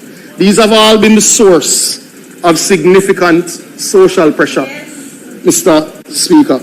And the NWC will invest $1 billion cumulatively in these projects over the course of the next 12 months. Mr. Speaker, I'm not going to go into geographic information systems and the strength of the residential and MSME amnesty, but I will state very clearly that we have processed over 15,000 customer requests, and the amnesty facilitated over 9,500 customers who were cut off before and facing the burdens of debt, having debt of over $781 million lifted from them and being reconnected, and it is a program that we are particularly proud of, Mr. Speaker. I will do my best to run through pretty quickly. Mr. Speaker, over the last financial year, Rural Water would have completed projects in Rocky Point, Brandon Hill, Bunkers Hill, the Mother Floor System in Manchester, New Eden and Cascade in Portland, Tap Road in St. Andrew, East Rural, Free Hill in Northwest St. Anne, Watermount Phase 2 in St. Catherine, and Lapland in St. James. We would have also done works with our schools at the New Gardens Primary School, Aberdeen High School, and indeed Mason Hall Primary School and Richmond Primary School. We would have expended over $450 million in the last fiscal year in closing these projects. In the current fiscal year, Mr. Speaker, just to read very clearly the projects that will be undertaken by the Rural Water Supply Limited through their capital projects, it includes... Yes, sir. Just for clarity, about how long else do you have? I can take 5 minutes and highlight the final sets of projects.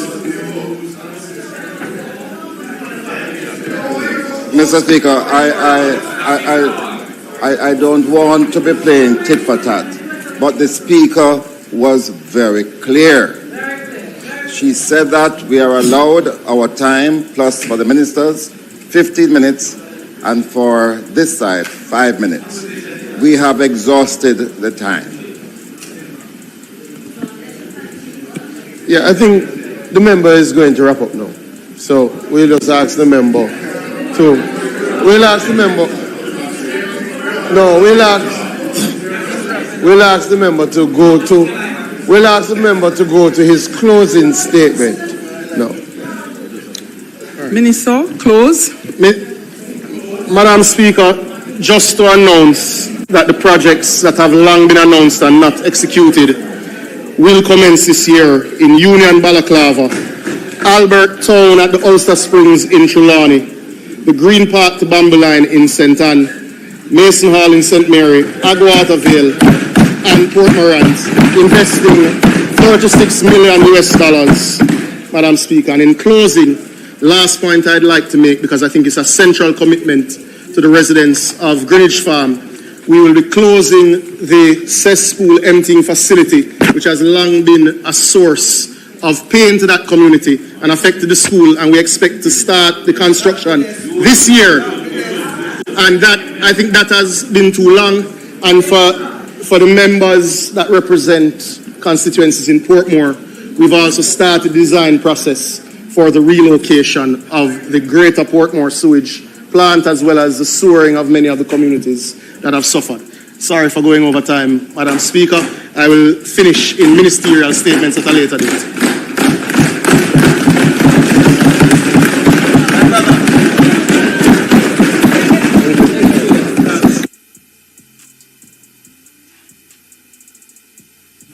Members, while the minister is being congratulated by his colleagues, the central air system is giving some challenges in the parliament, so you may find that you are a bit warm. No, you may not remove your jacket. The gown is far more than the jackets. The speaker can operate without the gown. The gown is massive, heavy.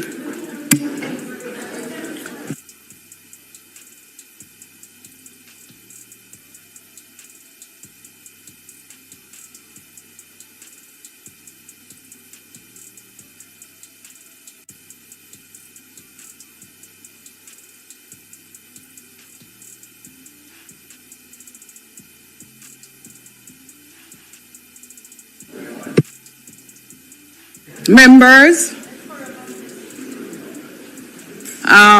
let me just consult the House. For those who would like to remove their jackets, let me have you vote. Those in favor, thank you very much. The nays have it. We will, no, I got it. There's no one in favor. House Leader, would you be so kind as to introduce our next speaker?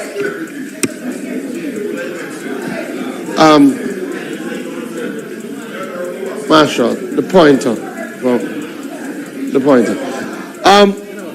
Madam Speaker, let us firstly thank the Minister of Water, Environment and Climate Change.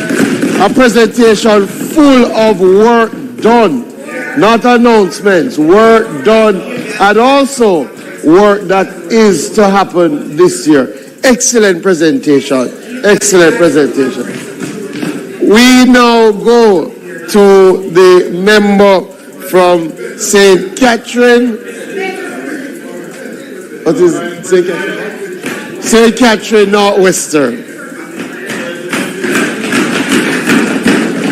And Madam Speaker, we are already aware of the time. You will have 30 minutes plus 5 additional minutes. Thank you.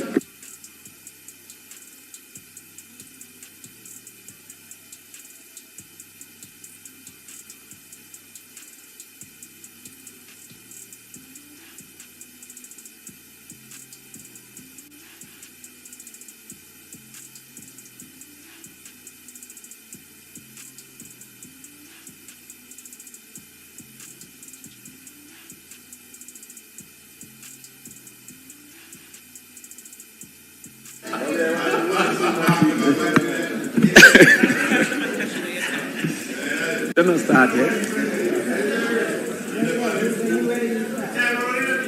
Your mic is on. I don't see the presentation. The time for your presentation is in front of you. It's to your right, so that's your time. No, I don't see the presentation itself.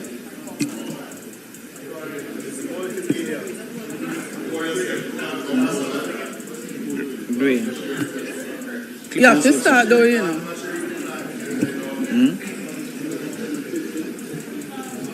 Yes, we did.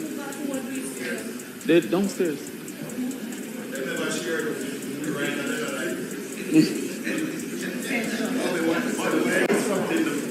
It says what? Who haven't received it? We sent that to them from yes. I was sent to the warden.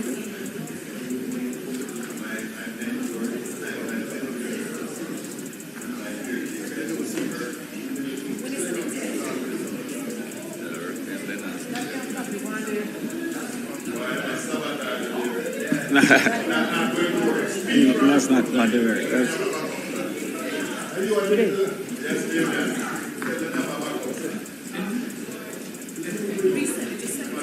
I'm just resend it to them. Give me the...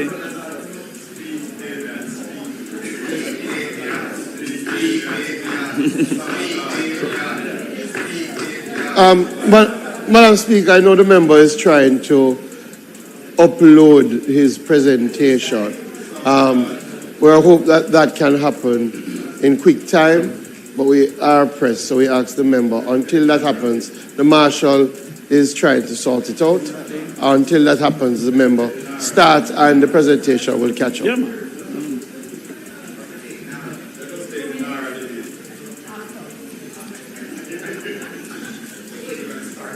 What is the password?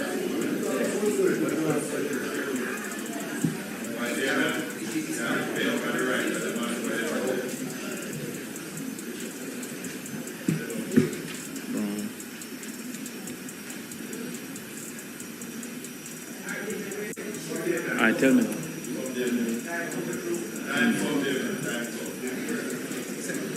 Yes, I'm doing. Give me it again. Come here. ICT. Help us. Yes. Yes. At JA Parliament. JA Parliament. Go.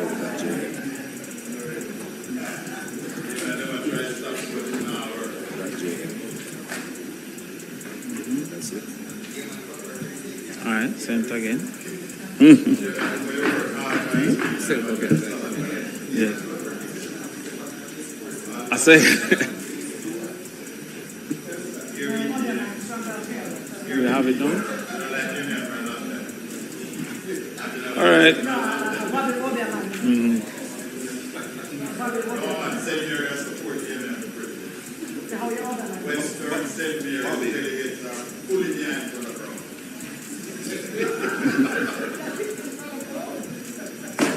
All right.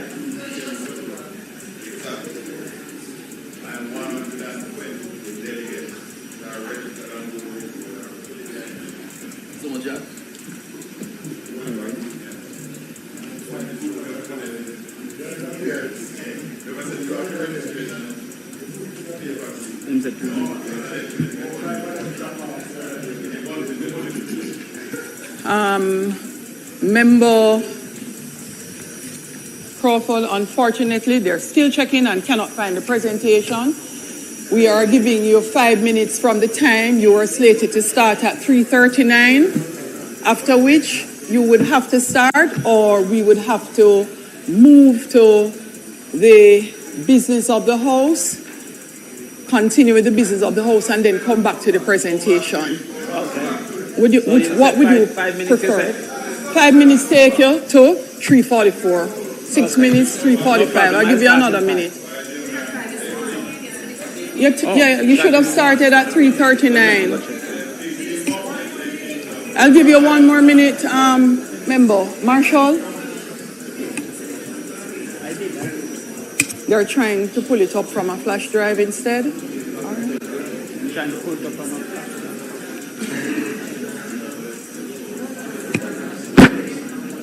She's giving us 5 minutes.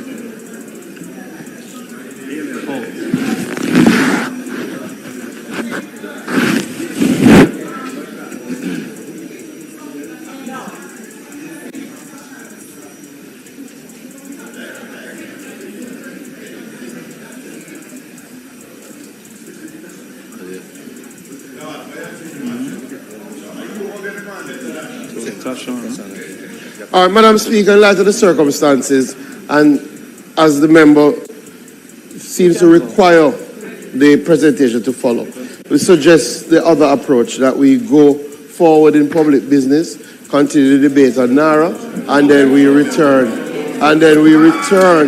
There are 2 options before the House. This either the member starts without the presentation, which has been suggested, but the member has still not started. Right?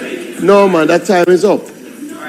No, it was His time started at 3:39 and ended at 3:44, which is 2 minutes. We're not saying not take the presentation. We're saying is either the member is ready now.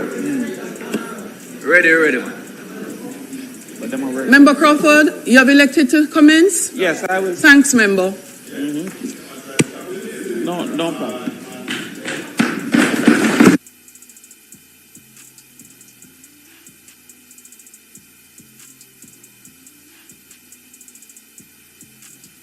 I think your mic went off. Thank you, Madam Speaker. And I thank the House for their patience. I would hope that somewhere along in the presentation, we will get the benefit of the audiovisual as we move along. I want to say just a quick thanks to my colleagues on this side and the other for having been cordial with me and also having made me feel welcome back to the House. I want to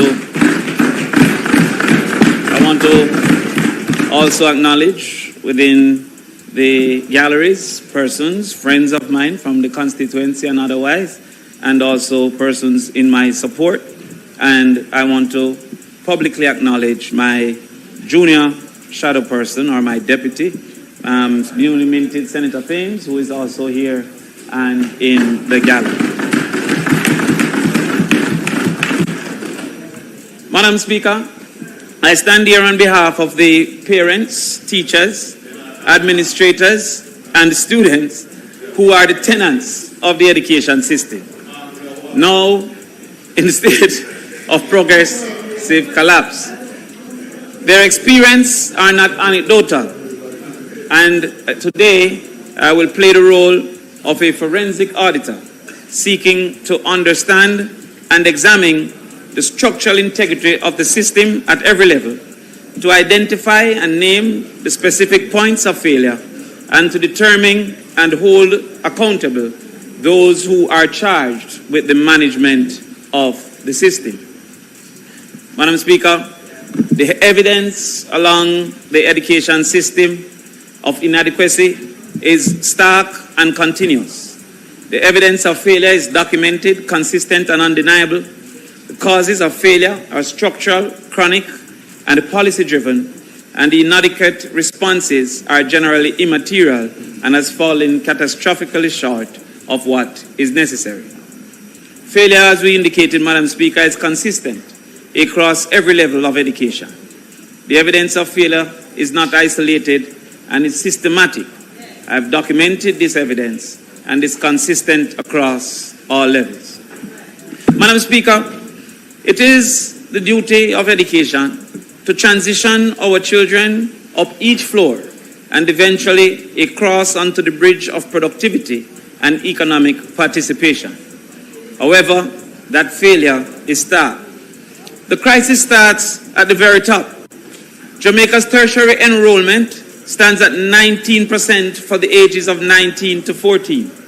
And so for the ages of 19 to 14, only 19% of Jamaicans are currently enrolled in tertiary education. An example can be done for Barbados at 65% and Trinidad at 36%. Within the labor force, only 16% have a tertiary exposure or education. And when one considers our youth that are not in education, employment, or training, it currently stands at 124,000. Madam Speaker, an assessment of our labor force indicates that the vast majority of exposure is at the upper secondary level. And please note I did not say completion, but exposure. The 51% of the labor force have been exposed to the upper secondary level, 5% only to the primary level, 20% at the lower secondary level, and 16% have been exposed at the tertiary level. Madam Speaker, the workforce is indeed moving in the wrong direction. The total labor force, Madam Speaker, has shifted by 12%. However, youth not in education, employment, or training has shifted 31%. Indeed, at this point, Madam Speaker, in 2020, there was 108,000 of those young people not in education, training, or employment. This 2025 was registered at 124,700. Additionally, Madam Speaker, in 2020, tertiary enrollment for 19 to 24 was 22%. It has shifted downwards to now only 19%. Madam Speaker, we have 887 workers without qualification at current. Indeed, the total without qualification in 2020 was 727,000. In 2025 is 887,000. In just 5 years, approximately 160,000 more persons have entered the workforce without qualification. This is larger than some of our parishes' population. Additionally, our men are extremely at risk, as in 2025, 560,000 of the men in employment was without any form of qualification. And for women, 327,000. This, I must point out, Madam Speaker, does not include the 722,000 that is not within the labor force, the set that have withdrawn themselves from seeking opportunity to work. So indeed, if one should assume correctly that the vast majority of those that have given up on the probability of employment would be in the same position as the 887,000 that have no qualification, we have at this point over 1 million persons of the ripe working age that is without any qualification at all. One would therefore be wondering if HEART, Trust NTA, is coming to the rescue. However, Madam Speaker, the simple answer to that is a categorical no. Indeed, in 2024-2025, HEART NSTA enrolled 137,442 persons. One would be surprised to note that the certification rate of those persons was only 39.3%. Of the 137,422, only 53,669 were certified. This indicates that over 80,000 having been enrolled for that particular year did not achieve the most basic of certification. Madam Speaker, This is a continuation of the assessment by the Auditor General in 2020 that found that the average certification rate for Hard Trust NTA over the 5-year period of assessment was 45%. Madam Speaker, instead of seeking to fix things, the Hard Trust NTA decided to surrender their ambition and indicated that the goal that they had at that time of 70 to 80% certification was indeed, and I quote, a stretch goal, and that they would revise from an internal assessment the expectation to 45 to 50%. Madam Speaker, an analysis of this year suggests that they even missed that particular goal, because we are now at 39%. Madam Speaker, the OECD global average is 62%, and many, many other institutions are way above Jamaica. When you look at this reality, one recognizes that we are facing a serious problem. Now, when we further analyze those that were actually certified, the vast majority was certified at level 2, what is now currently the lowest level of certification, as they have been phasing out level 1. 70% were level 2, 15% were level 3, and 3% was level 4. It made no sense for us to continue from 5 to 8, as the numbers were indeed immaterial. The level 2 are supervised workers that cannot operate without supervision. Madam Speaker, when we go to the secondary floor, it continues. Only 19%. The Lord is good all the time. Page 15. Page 15. And the staff, of course, of the Parliament. Page 15. One more down.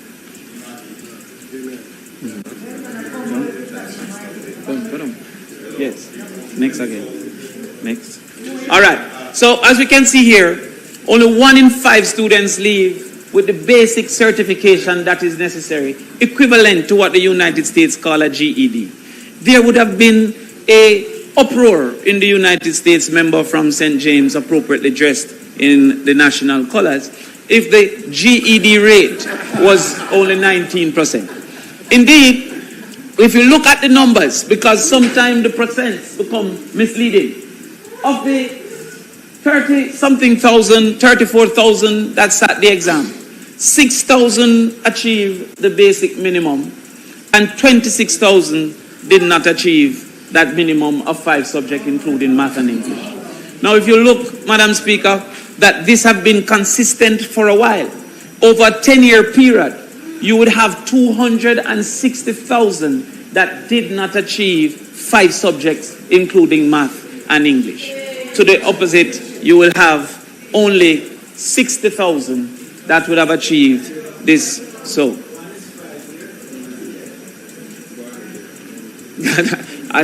this is 1 year. This is 1 year. Now, next, go next. Yes. It is said, Madam Speaker, that the ministry has therefore sought to disregard and to sell a lie in the conversation moving forward. And this has been proven when we consider math and English, as has been reported by the Ministry of Education, and as is the reality when it comes to the assessment of the numbers. More recently, Madam Speaker, we saw a headline in the newspaper that suggested that improved performance in 2025 CSEC English and Math. There, the minister suggested that Jamaica was outpacing and outperforming the Caribbean. And I would quote, the minister says, regional average is 80% for student pass in English. We have surpassed the region in English A. The region average for mathematics is 39% of students passing mathematics. We are above the regional average again in mathematics, and unquote. However, Madam Speaker, this quote is deeply misleading. A serious assessment of the mathematics passes would have shown the following. 1, the lowest level of enrollment in the last 2 decades. In 2025, enrollment was 32,339 compared to 2023 of 35,768. Of course, one may assume that maybe the birth rate have changed. A quick assessment of a reasonable period for which a 16 or 17-year-old will be doing the exam indicated that only 200 more persons were born in that specific year. So what this is showing is that in 2025, there was less participation of the age cohort in the examination and school process. Secondly, in 2025 was also the lowest in 2 decades sitting, 17,831. And the examiners wanted to assess by suggesting that the pass rate was only for those who sat the examination. This big hullabaloo and grandstanding about moving from 37% to 44% only included 9 additional passes. In 2024, we had 7,817. In 2025, we had 7,826. Indeed, Madam Speaker, while it is that if you look as a percentage of those who sat the examination at 43%, if you look at a percent of those enrolled, our mathematics passes is 24.2%. Now, it must be admitted and added that all our children are to be doing mathematics and English. And so an appropriate assessment would have been of the enrollment at this particular point in time.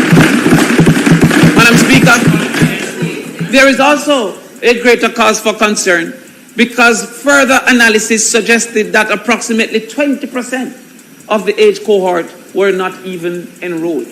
They had given up on school. And so therefore, while it's 24% of the enrollment, it's 19.3% of the age cohort that passed mathematics. Madam Speaker, this grandstanding of ahead of the Caribbean has been proven untruthful, as the vast majority of the Caribbean countries that we seek to compare enroll more than 70%, sit 70% of their enrollment sit these examinations. We go further, Madam Speaker, to move to the English language. Again, we would have seen lowest level of enrollment, lowest level of persons sitting the examinations. However, an assessment of those who pass would indicate that of sitting, we are at 85%, but at enrollment, we are at 51.7%. If we go back to the conversation that the minister herself had, that we were almost at 80% as a Caribbean average, that 51% would be far from the Caribbean average. Madam Speaker, is it therefore within our permit to ignore thousands of Jamaican children who would have not been given even the opportunity as assessed by their teachers to enter, and then claim that we are improving if we should do a reduction of those who sit and the percent from those who pass? Back up. Madam Speaker, at the primary level, it continues. The 4th-grade literacy rate in 2025 indicated 65% at full literacy. This is down from 84% in 2015. Madam Speaker, we're moving in the wrong direction. For English language, at the PEP level, over 10,000 students did not achieve basic proficiency. And in mathematics, almost over 12,000 did not achieve basic proficiency. Madam Speaker, at that level, we found that less than 60% were proficient in all courses. From the age of 12, the failing is evident and prevalent in our children going forward. Madam Speaker, we move to the basement. And here, at the early childhood level, an assessment was done of 4-year-olds to see if they're ready for education. Of the 29,729 that were assessed, only 54% was said to be at the level for ready for education. The other 46% was said not to be at the level for education. Now, Madam Speaker, the assessment of this information goes further, where it indicated that almost 11% did not show up for assessment. So this 29,000 is not indicative of the total number of persons enrolled, as many, about 11%, did not show up to be assessed. The actual assumption that is reasonable is the vast majority of those did not see themselves prepared to be ready at age 4 for education. Madam Speaker, what we have seen in early childhood education is a habit of underfunded and low contributions. Indeed, when one looks at early childhood chronically underfunded, public funding 24.24% of GDP, the international standard is 1%. Fully certified institutions are at 15%, and degree holders, teachers with degrees within the sector, are at 18.7%. Madam Speaker, 4.3 years of learning, the World Bank indicated, Jamaicans have been going to school for 11.4 years, is likely to have effective learning of 7.1 years, indicating that an average student in 11th grade is performing at the 7th grade level because of 4.3 years of learning loss. That actual assessment by the World Bank, same study, indicated that because of inaccess to adequate education and health, approximately the Jamaicans per individual would be 53% as productive when they grow up as if they got the adequate education and the adequate health care. This, Mr. Prime Minister, is where the productivity problem starts and where the productivity solution lies. The actual assessment of these realities have proven that there are certain gaps in the literature that have contributed to this failure. One of those gaps include technology, absenteeism, nutrition, etc. And I indicate here a comparison of Campion and Holy Trinity. Not to disparage Holy Trinity, but to just show the reality. It is certain among all of us, and we will bet a reasonable sum, that the person at Campion, all things held constant, have greater access to technology. We would accept that the person of Campion compared to Holy Trinity is less absent. We would accept that nutrition is more available to the person at Campion. We will accept that teachers and quality teachers are more likely to be constantly and consistently available at Campion. We will accept that Campion students would have much greater access to learning materials, more parent involvement, also highly motivated or a higher level of motivation, and have gotten early exposure. This is where the solution lies, Madam Speaker. Now let's assess what the government has done. In contributing to the technology gap, the government has pronounced and celebrated 3,000 laptops being distributed to 500 primary schools. Now, first of all, it means that about 300 primary schools have gotten no laptop. However, those who got a laptop only got 6 laptops. So therefore, the schools, to share among themselves, receive 6 laptops each. Now, that assessment have been done here with the different schools and the frequency. Those schools that we have 1 to 100 students, they are getting 18 minutes per laptop. The one with 100 to 200, they're getting 9 minutes. And if we go to ones with 500 to 1,000, they're getting 3 minutes from the laptop. Go on. Now, further, Madam Speaker, the minister indicated in the Standing Finance Committee that we would have, the target was 30 laptops. Now, the goal is 60 minutes per day. In that assessment, therefore, 235 of the smallest schools, or 10% of our children, would be adequate. However, the other 90% would still, even with the goal, not be adequate. It is taking less time to turn on your phone, to put in your password, than the child will have with a laptop.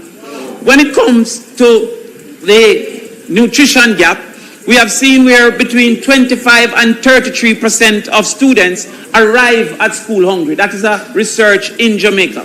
that between 25 and 33% don't get hungry when they get to school. They arrive at school hungry, leave them yard hungry. We also found 55% food insecurity, 30% skipping meals, and 29% have been hungry for at least one day in that week of assessment. Madam Speaker, what has been the government intervention?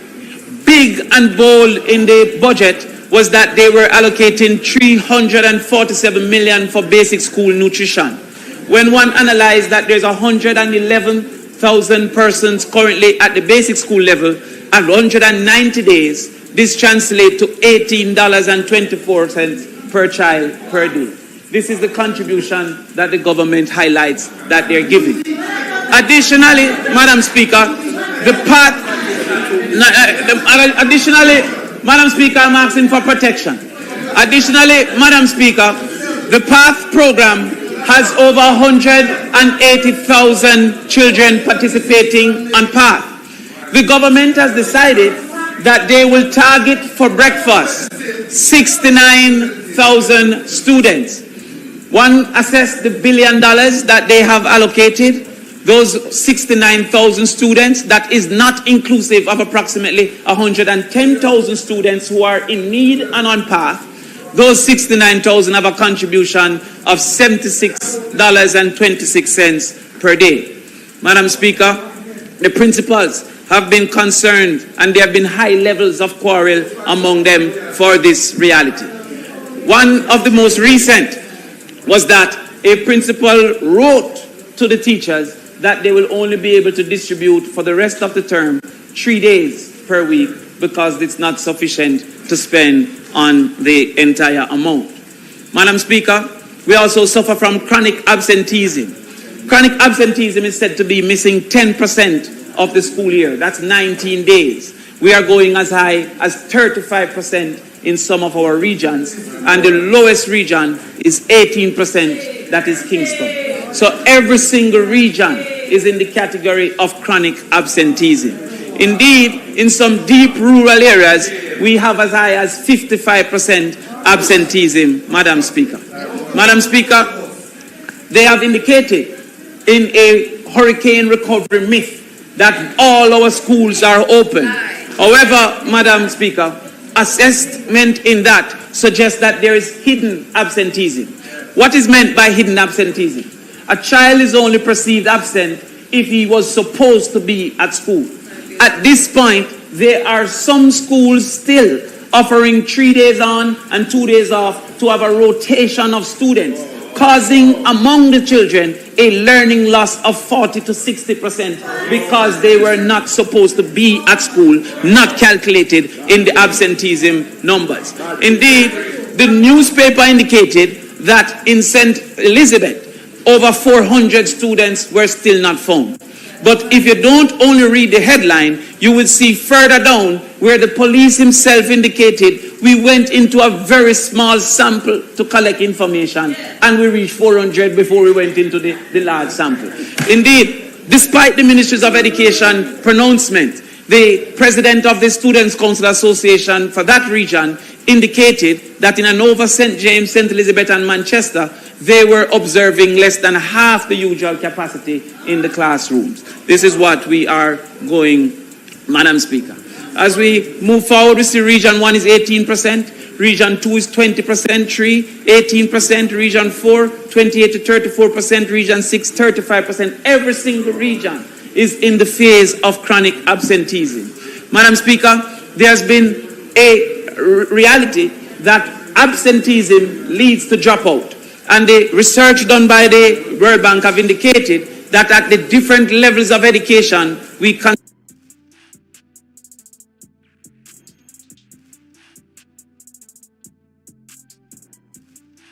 are attending or enrolled. At the upper secondary, 58%, because more and more they have dropped out. Madam Speaker, when we go down and look at some of the reasons for this dropout, we see that 41% of the boys simply said they're no longer interested. Now, if we should look at the total number between 2010 and 2017, you will realize that there's an increase in the number that just don't want to attend school.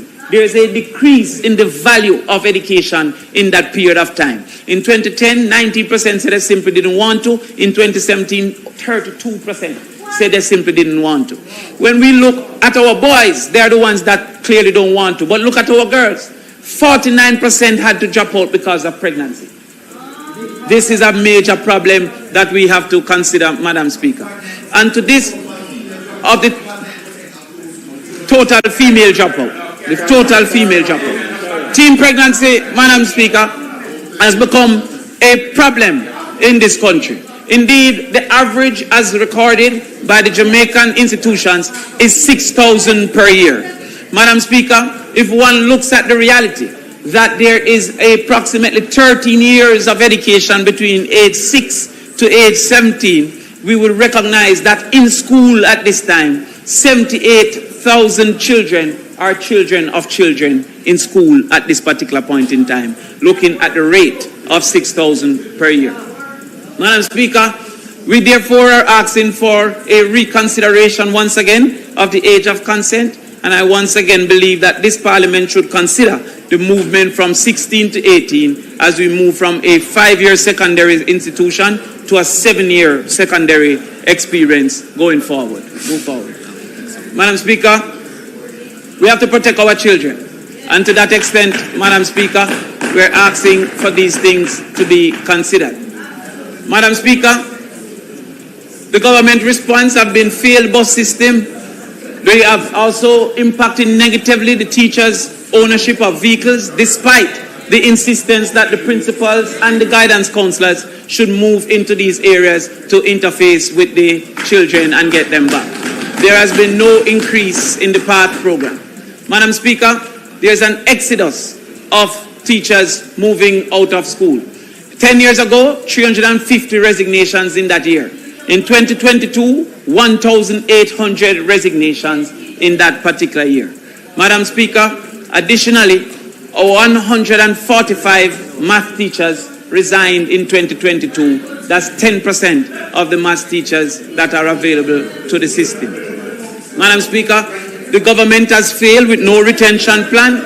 They have also insulted our teachers with a 2% increase proposal, simply have replaced the 1% NHT, and also they have not considered the band that the teachers were assigned by Ernst & Young to put those persons from band 4 to band 5. Madam Speaker, we don't have to discuss safety because we have seen the level of safety concerns within our schools. Madam Speaker, as it relates to early childhood, it has been proven that the returns on a $1 investment in early childhood is up to $17 for a investment in $1 of early childhood. A longitudinal study in Jamaica indicated that 25% in additional earning for those at the age of 22 once they accessed early childhood education. And at the age of 31, they were earning 43% more than those who did not access early childhood education. Madam Speaker,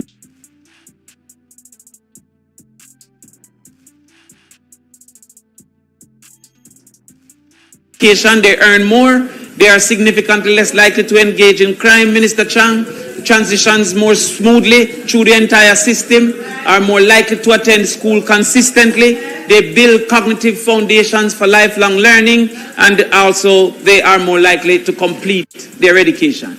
Madam Speaker, the Minister of Education has sought to paint over these cracks and indicated that only 108 early childhood institutions did not have a degree-trained teacher. One access to the census done by the ECI, the Institute, the Early Childhood Institute, indicated that only 1,518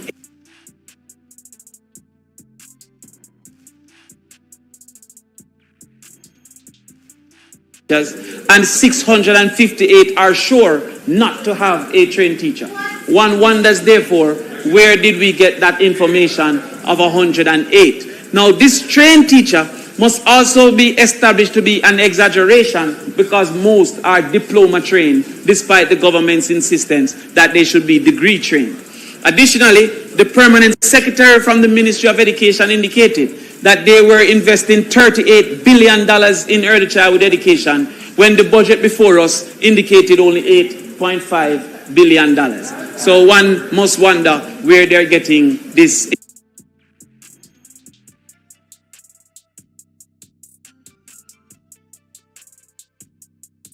Of the Constitution, the Charter of Fundamental Rights and Freedom indicate that it is the right of every child who is a citizen of Jamaica to publicly funded tuition in a public education institution at the pre-primary and primary levels. Madam Speaker, that has not been assessed. And therefore, when the Minister of Education answered in the Standing Finance Committee that she believed that this was actually being implemented, it left me with no further action to take than to seek the court's intervention to determine if this right has been satisfied. Madam Speaker, the system failure is stark. Underfunding is a breach of the Constitution.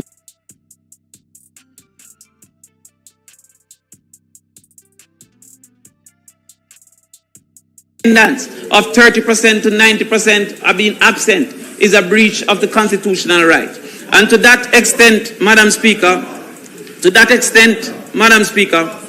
on the 7th of April 2026, I filed a constitutional challenge on behalf of the people of Jamaica, and today we are seeking to inform the government that we'll be seeking a constitutional assessment on if the right to a free primary at a free institution is being actually distributed to our children. Madam Speaker, in a just society, education is not a privilege to be managed. It is a right to be guaranteed. It is the true intention of the members and decide to place children at the heart of the Jamaican future. Madam Speaker, in 2011, we reached across the aisle and established the right. I believe in 2026 we should once again reach across the aisle and ensure that the right is actually implemented. Madam Speaker, we are not here only to celebrate its existence, but we want to implement that right in full. Madam Speaker, what we have presented is a clear and present reality that the failures in education gets worse under this government, and that there must be an intervention for our children to once again become the center of development in the Jamaican situation.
House Leader.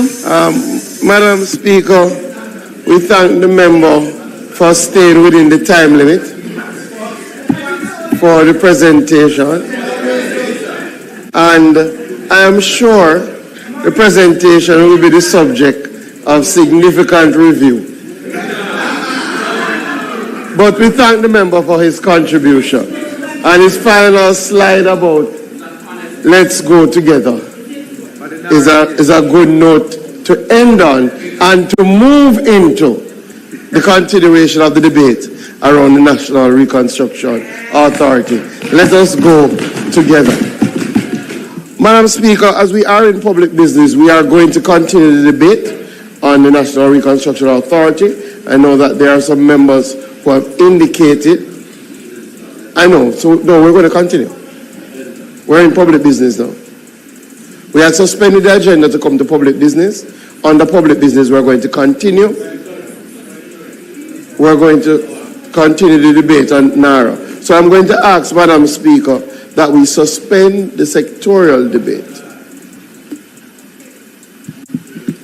until next week. Let's suspend the sectorial.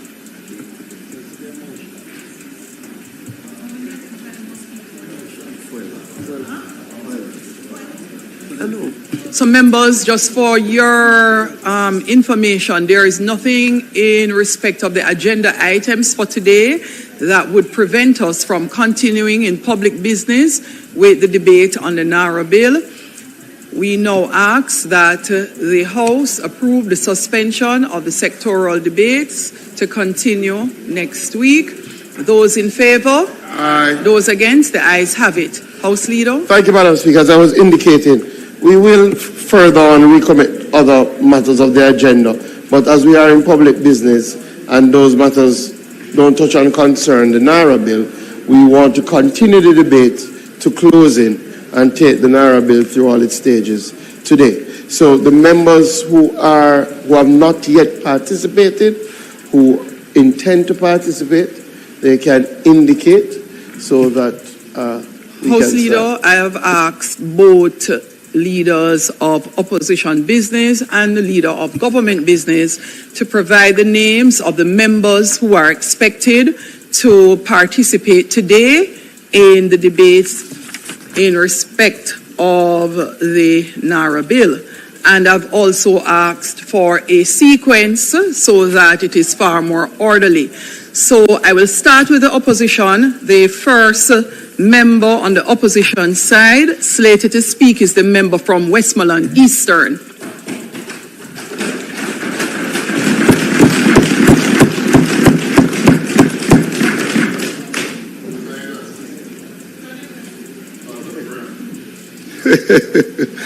Thank you. Thank you, Madam Speaker.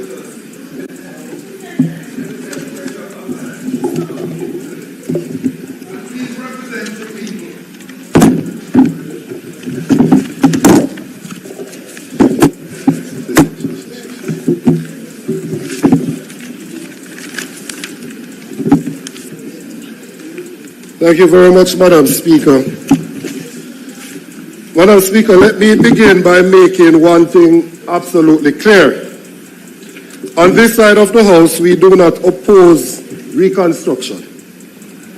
We do not oppose resilience. And we certainly do not oppose urgent action for the people of Westmoreland, St. Elizabeth, Hanover, St. James, Trelawney, and all the other parishes that are recovering from Hurricane Melissa. What we oppose firmly, responsibly, and unapologetically is construction without safeguards.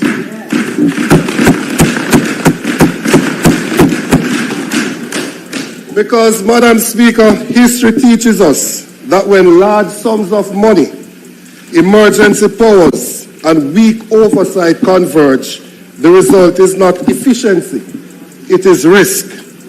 Risk of nepotism, cronyism, victimization, maladministration, and rampant corruption. The core problem, Madam Speaker, is a gap between promise and law. Madam Speaker, the Prime Minister delivered his presentation, and in his presentation he spoke about transparency, accountability, independent oversight, and national unity. But this House is not voting on a speech. We are voting on a law. And when we examine the law,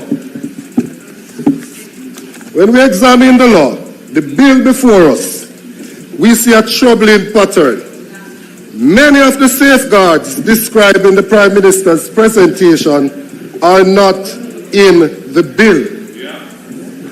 So, Madam Speaker, because I realize that there are issues about the presentation and the bill, I decided to examine both carefully. And in looking at it, I went to the memorandum of objects and reasons, because we are being asked to just follow some things blindly. And I am not willing to do so, because I have seen persons oppose even those things which are not disputable. For instance, I am happy today to read the memorandum of objects and reasons to see that we have finally decided that the hurricane actually made landfall in New Hope in Westmoreland. It took us months to agree that Westmoreland was where the hurricane made landfall. Months. Several reports said that it made landfall in Black River, which then affected how resources were mobilized.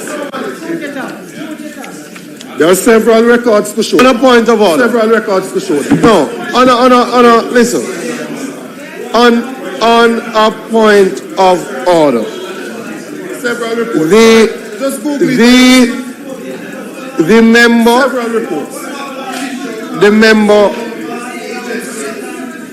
The member is misleading the House. There was no official report emanating from any authorized agency of government that indicated that the hurricane made landfall outside of New Hope. The member is misleading the House to give the impression, as he has said, that a wrong pronouncement was made and the resources followed suit. That is incorrect, and the member should withdraw. Madam Speaker, several persons. I can make my presentation today, and there is nobody in. Look here. Don't start with that. Don't start with that.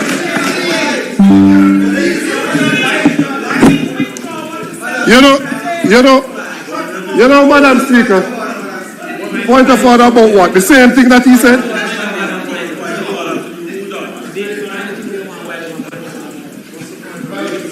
Madam Speaker, we can't move on without addressing this point. He said, which suggested that we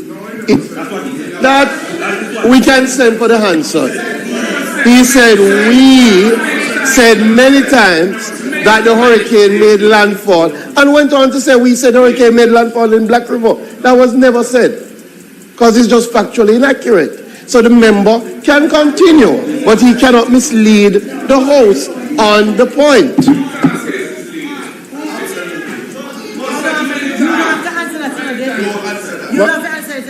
Madam Speaker, the memorandum of objects and reasons said that the hurricane traversed the island, resulting in catastrophic loss and damage to lives, livelihood, economic, social, cultural, and environmental systems. It went on to say that the hurricane damage is estimated at $12.2 billion US. Now, a GIS article in November of 2025 said that redwellings, we had damage to 156,000, and that 24,000 of them were totally lost. I have looked throughout this bill, Madam Speaker, about reconstruction, and I am yet to find the section that speaks about the reconstruction of the 156,000 houses that were damaged and the 24,000 that were destroyed.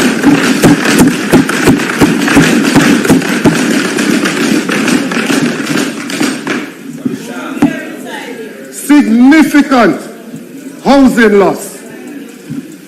We came here and the Minister of Energy made a point that we needed to mobilize resources to get resources to JPS so that we could have electricity return to the residents by the end of February. Today is the 28th of April 2026, and over 2,500 residents in Eastern Westmoreland are still without electricity.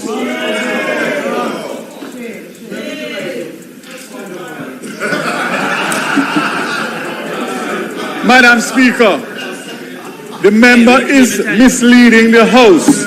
If you look at Hansard as to what I said, February 28th, save and accept for those areas that had specific challenges.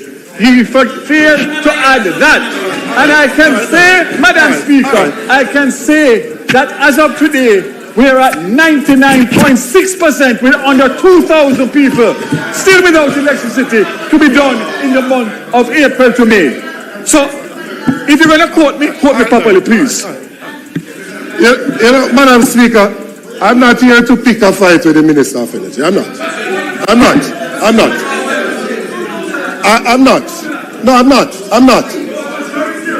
Madam Speaker, when you say 99.6% of the country has been restored, the report that I got a week ago, and the Minister said at a press conference a week ago, that there were approximately 3,000 residents without electricity, and that 2,561 of them are from Westmoreland. The report from the CEO of JPS is that 2,561 residents from Eastern Westmoreland are without electricity. So, I don't understand how that is becoming a controversial matter.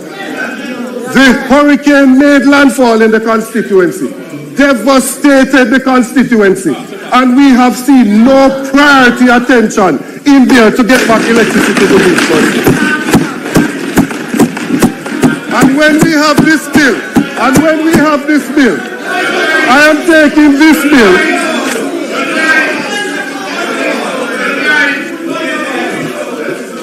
Madam Speaker, there can only be one minister of energy at a time. Minister, hold on. I cannot hear you at all. Members. Go ahead, Minister. I could not hear a word. Madam Speaker, there can only be one Minister of Energy at a time. And it so happens that happens to be me at this particular moment. I am going to read from a report of the 28th, 26th, to show that he's misleading the House. He's misleading the House. As of today's date, it is 99.71% restoration. Westmoreland is at 94% with 1,937 persons still without electricity. And in St. Elizabeth, 80. This is a report that I got hours ago today from the Jamaica Public Service. So you can't say that the managing director of JPS giving you a different report than he's giving me. You are wrong, and you must admit it and stop misleading the House.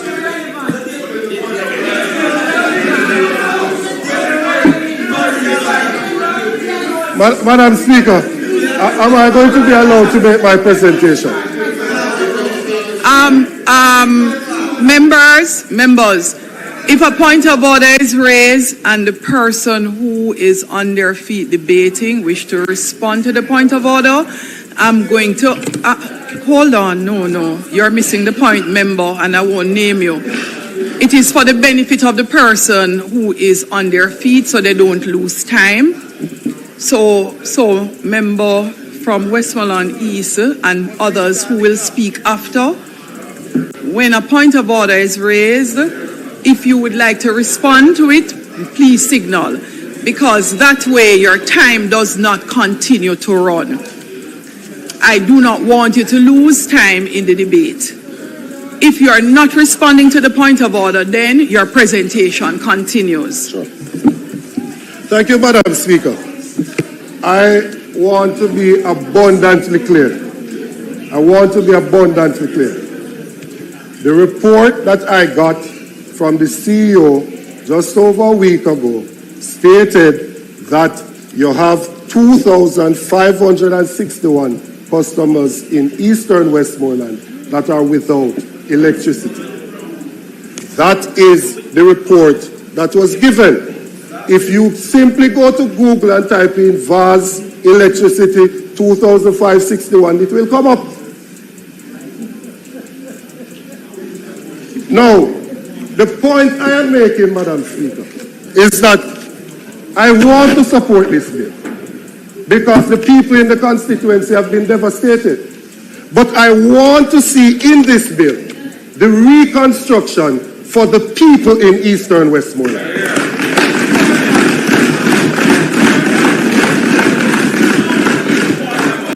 The small business operators whose businesses were built in the same way that their houses were built also lost their businesses.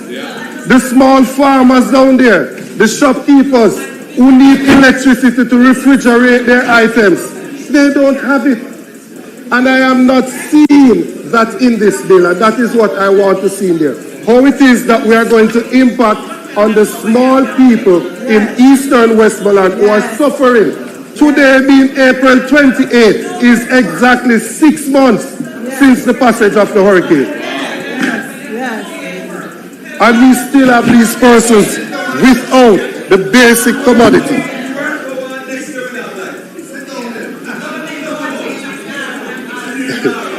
you know, Madam Speaker, I came today, I came prepared because I knew this was going to happen.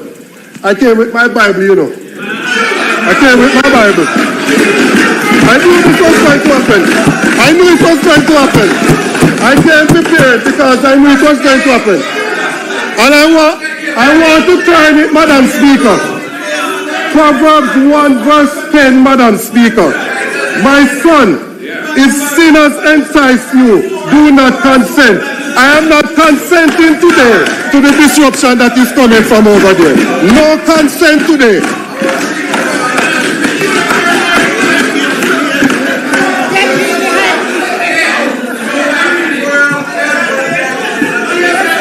No. Madam Speaker, the priority program of the government to deal with the housing situation is the roofs program. The roofs program, Madam Speaker, has left a lot of persons without receiving any assistance. But I'm not even going there yet, Madam Speaker. I'm talking about those who have received something. First thing is that if we're talking about reconstruction and resilience, how is it that somebody would have lost their entire home, which is what severe represents in the roof program, and the allocation is $500,000? Who can rebuild a house with just $500,000? Who can rebuild a resilient house with just $500,000? There is absolutely nothing that speaks to that in this. And members whose constituencies were not affected can say whatever they want to say. When you travel across eastern Westmoreland and the parish of Westmoreland, several homes still have tarpaulin on them. Several homes still have tarpaulin on them. Right? Now, Madam Speaker, up to this morning, I got a call up to this morning. An individual who received a grant.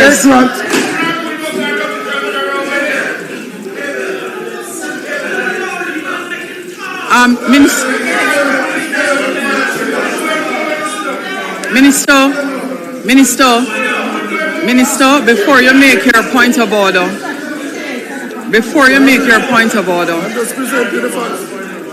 members, Deputy Speaker, members, I am not going to interrupt. I am not going to interrupt unless I am asked for the protection by the member. I will allow you to continue your debate. So where a member needs my intervention in today's debate, you ask for it. No, that's what I am definitely doing, member. No, not at all.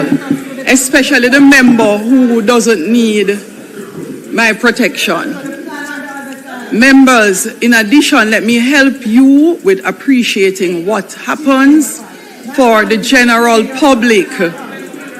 For the general public, the members who are seated behind the presenter who are shouting in the mic, you actually disturb their presentation, particularly in respect of the public listening because of how the mic system operates, far more than persons who are further away. So, just for our understanding,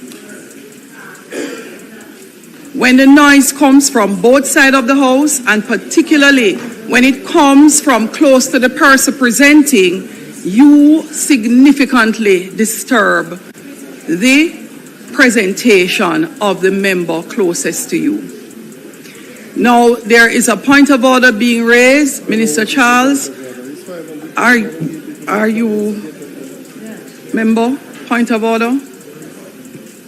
Thank you. Thank you, Madam Speaker. I was trying my best to listen to the full sentence from the member, but as I'm not hearing you well. You have to project because I'm saying I was trying my best to listen before I call for the point of order to see if the sentence in completion would have not misguided the country. But when the member gives the impression that the roofs program was meant to provide all or rebuild all, it will mislead the country. Allow me. And why I say so, why I'm saying so, Speaker, is when you say that that cannot rebuild, you will give somebody who's listening the impression that that was the intention of the government when we have other programs under the shelter recovery that provide full solutions, right? So the roofs program is never meant to be a full solution. There are other elements of the shelter recovery program that do so. It's very important then that the member not mislead the country with his utterances. Thank you, please. Madam Speaker. Would you be so kind to turn your mic back on? Once you have intervened, please turn your mic off. I'm trying not to turn off the mic of the presenter. Madam Speaker, I'll move on. The point I am making, and I am being very clear about the point that I'm making. If the roofs program was not intended to address the 156,000 persons that had damages to their dwelling, or the 24,000 that have total loss, then it would mean that those people, their reconstruction would need to be in this bill. And that is the point that I'm making, that if we are discussing reconstruction and resilience, then the housing damage that was suffered, which is a significant percentage of the $12.2 billion US, then that must get priority attention in the bill that is on reconstruction.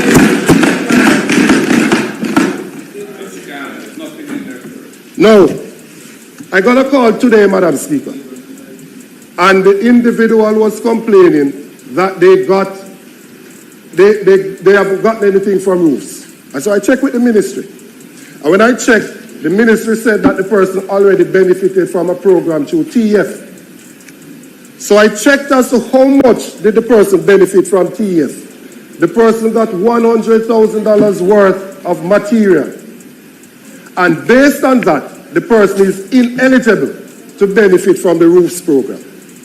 Which means this individual who suffered total loss to their dwelling and under the roofs program would have qualified for $500,000. Because they got $100,000 a tourism worker, they now become ineligible to benefit from the roofs program.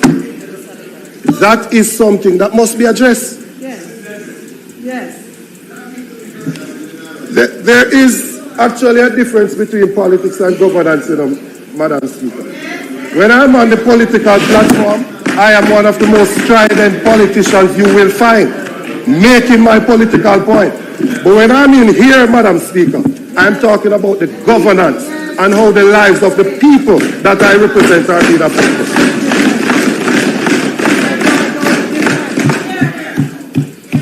Now, Madam Speaker, this contradiction between the PM's presentation and the bill is seen in several places. Oversight is promised, but is not legislated.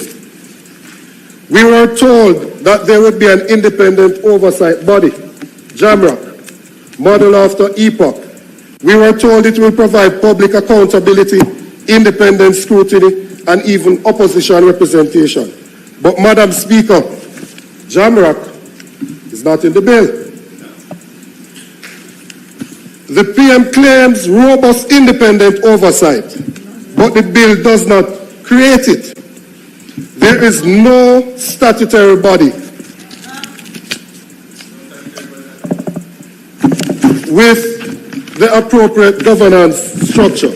And if you look at the PM's presentation, the PM took the opportunity to point out some examples. He said that after the Great East Japan earthquake of 2011, Japan established a dedicated reconstruction agency. What he did not tell us is that it had a board. He then went on to speak about Dominica established the Climate Resilient Execution Agency, CREED. What he didn't tell us was that it had a board. Then he went on to speak about in Jamaica, former Prime Minister Percival James Patterson, the great man from Eastern Westmoreland, established the Office of National Reconstruction after Hurricane Ivan. When he did so, Madam Speaker, he wanted a non-political individual to chair the committee. And he decided that he was going to second someone from the EOJ. And so he seconded none other than Danville Walker, who ended up not being non-political after all, because he contested the election in central Manchester. But he chaired it. There was no overreach. They had a committee that had representation from the PNP, from the JLP, from NGOs, from private sector, and they had to get approval for the projects that they were doing. So to just give the examples without speaking of the governance framework that was behind those examples is misleading.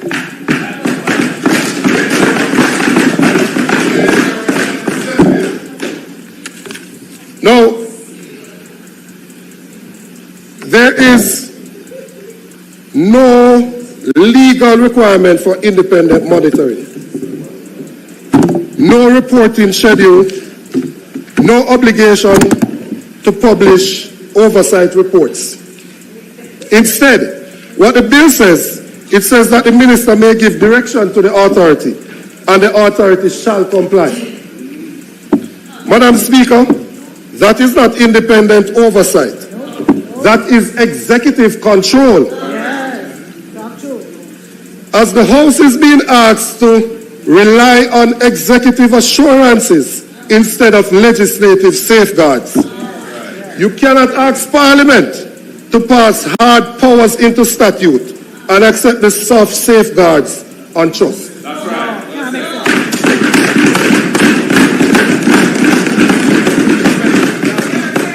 There is a concentration of power in the executive.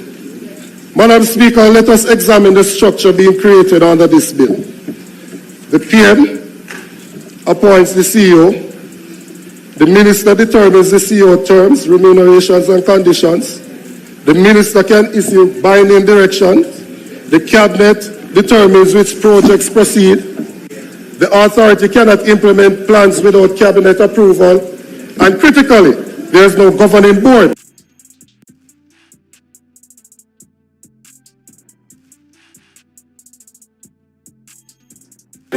Clear accountability without independent oversight is not accountability. It is concentration of power. It is heavy ministerial and cabinet control over appointment, approvals, direction, project flow. What the government calls streamlined accountability may in practice become streamlined political control.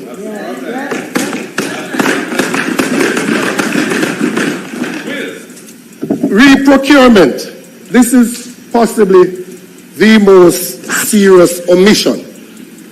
Madam Speaker, let us turn to procurement, the single most sensitive area in any reconstruction program. The Prime Minister himself admitted that the procurement framework is not in the bill and will instead be created by ministerial order.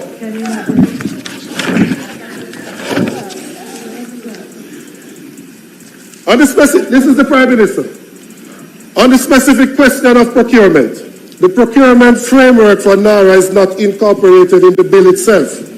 It is the government's intention that the Minister of Finance will issue an order under Section 3, Subsection 3 of the Public Procurement Act 2015, exempting NARA from the standard procurement regime and specifying the particular terms and conditions that will apply to NARA's procurement activities.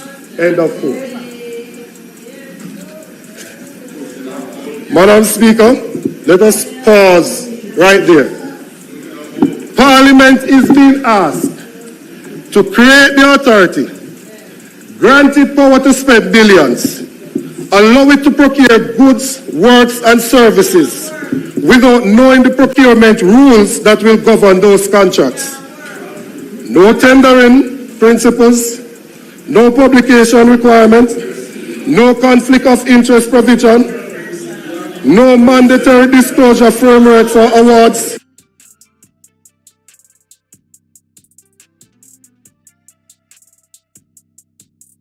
After, as the member from South Manchester said, the House should not approve a blank check without guardrails. Extra, yes, you don't hear the quotation. You don't hear the quotation.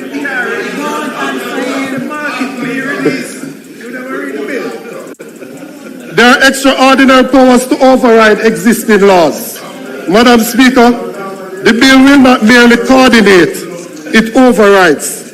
It allows the authority to direct agencies on how to process approvals, impose deadlines, require concurrent approvals, proceed without waiting on other approvals, and even modify or make exception to zoning requirements. And if agencies resist, the authority can apply for a step-in order, where the minister effectively grants the approval himself with full legal effect. Madam Speaker, speed is necessary, but speed must not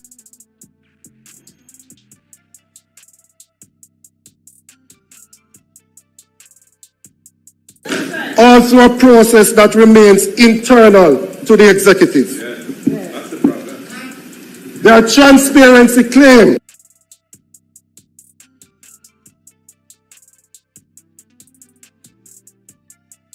Authority will operate with unprecedented transparency. But what does the bill actually require?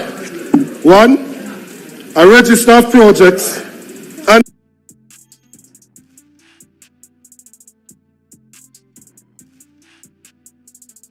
obligation with criminal penalties for disclosure.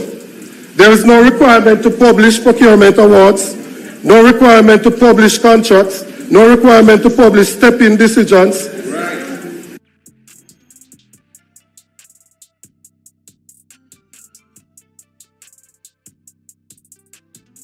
Performance dashboard. Madam Speaker, a registry is not transparency. Member from St. Andrew North Central.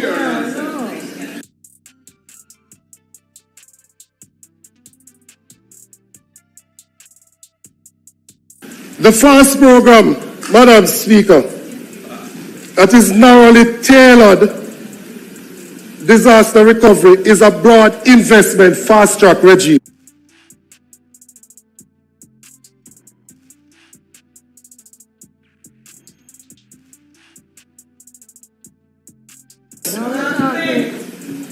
Madam Speaker, we are not here to block progress. We are not here to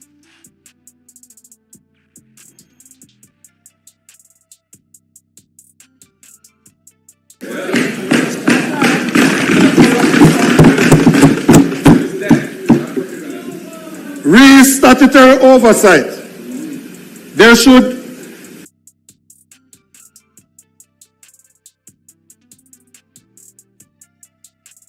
and publications duties, guarantee opposition participation, and require semi-annual public reports. The procurement safeguards in law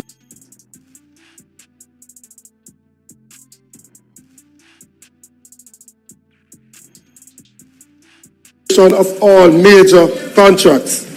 With transparency, mandatory provision of project list and update, procurement awards, directive issues,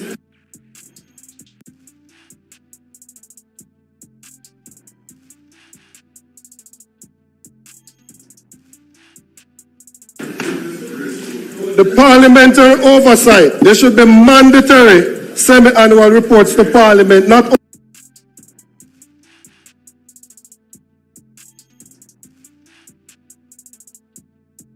in closing, Madam Speaker, the bill is being presented as a vehicle for national transformation, and it may very well be.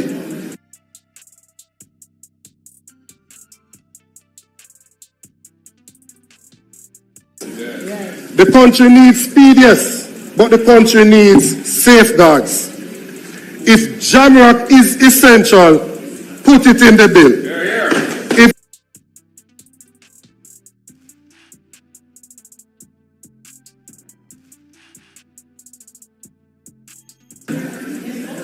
If those measures are truly essential, they should be written into the legislation before Parliament passes it.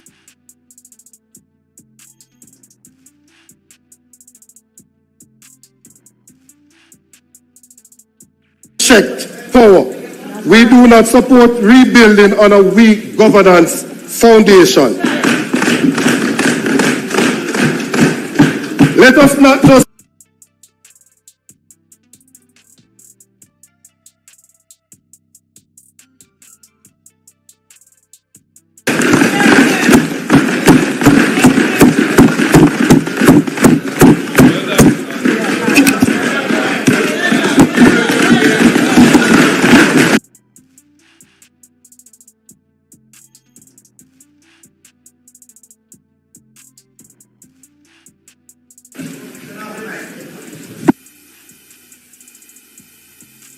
We'll take next the member from St. Andrew West.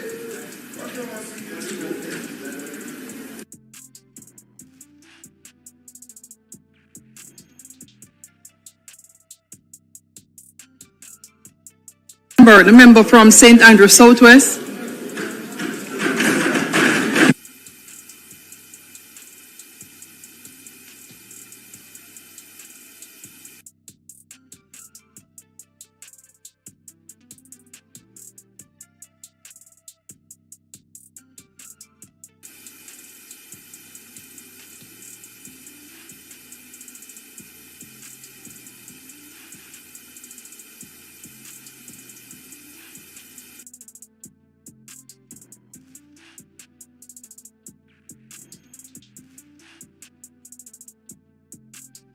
I was within the time and certainly on point on the few points I wanted to make.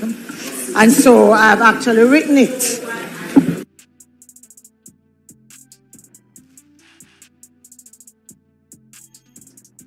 My responsibility as a member elected to this Parliament by the people of Southwest St. Andrew, and my responsibility to ensure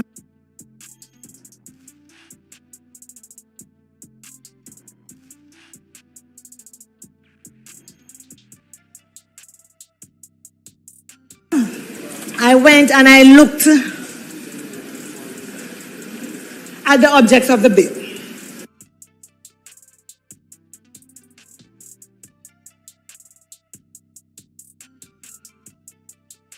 Consequent on the passage of Hurricane Melissa and for resilience generally. And this has my full support.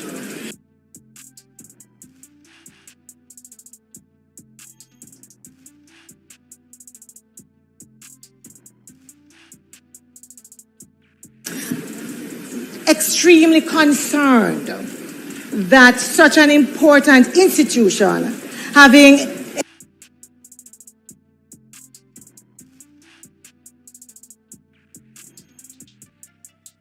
a blank check and unfettered powers, and that also there are very weak provisions for transparency and accountability.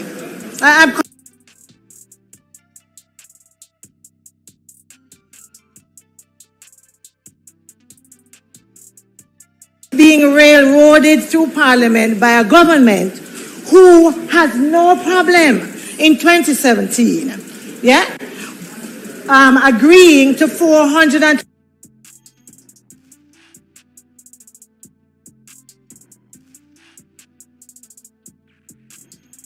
any accountability.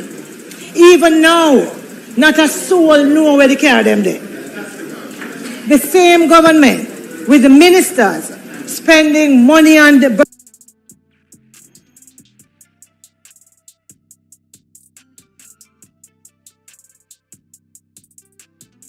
costing more with no real accountability for distribution. Anybody here remember CMU and how taxpayers' money was being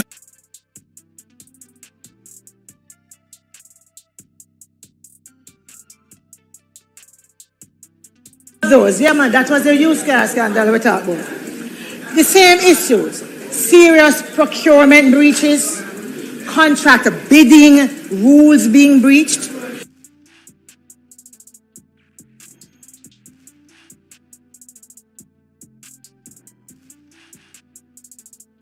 Who remember Western Hospitality Institute, that many thought was a eat a food prosperity thing I go on. So when all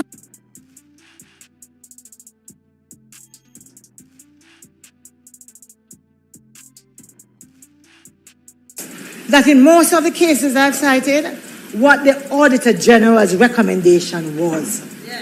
It was about adherence to public procurement law.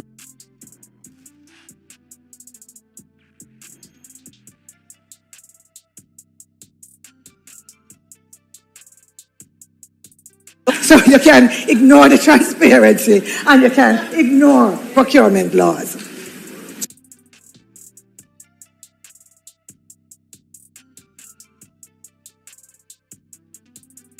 Several times talking about the issues with procurement.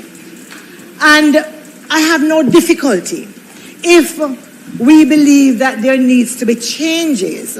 Yes?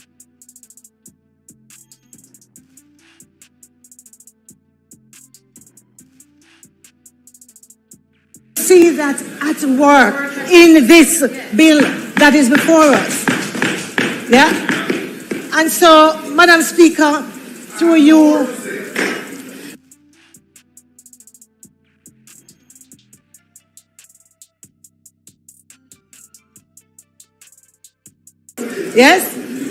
outlining targeted amendments to the NARA bill, drawing from other jurisdictions.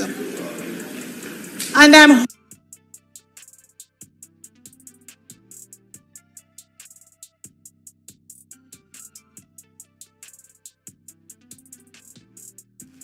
sentiment with the concerns of the opposition that the Prime Minister and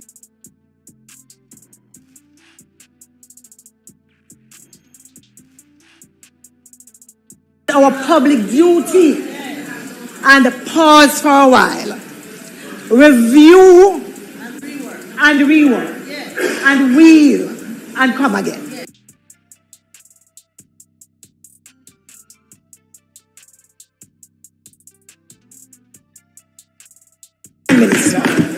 don't think so. I believe that at his core, he must have the people of Jamaica at heart.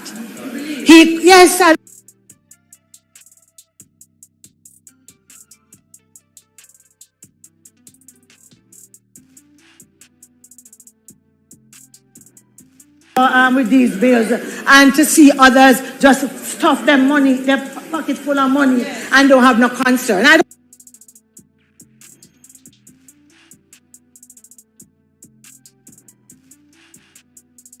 And that sense of working together would lead to a different outcome. So that's the first point I wanted to make in terms of why I am uneasy. Yeah?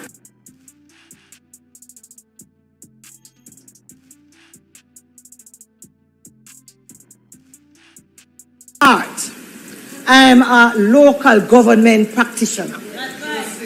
I have spent 20 years in local government, and therefore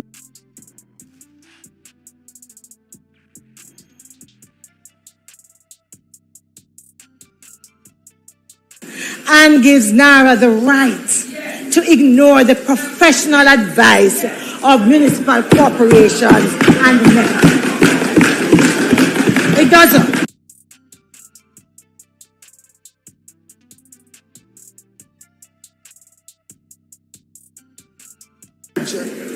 One, to establish timelines for inspections, evaluations, and assessments, as well in 21.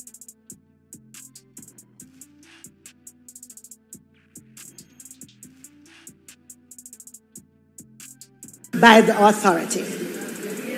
The truth is that I get a sense of a very high-handed approach in how this is worded.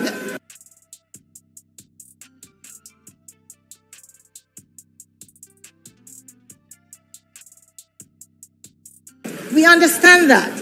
No question about that. But I am sure these approving entities are all on board. And therefore, there must be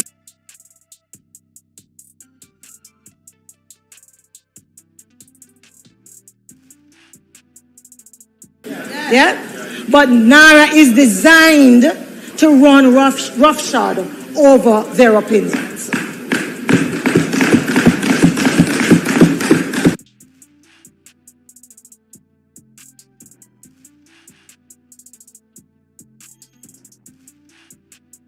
Government with connected persons involved in one way or another with construction, some even being flagged for building breaches, in one way or another with construction, some even being flagged for building breaches. Yes, yeah. And therefore I am thinking that the NARA legislation should also include a provision to resolve the objections by agencies. Otherwise, what's the message that we are sending to everyone with an application before those same authorities? Yeah, especially those who are not big business. So what is it?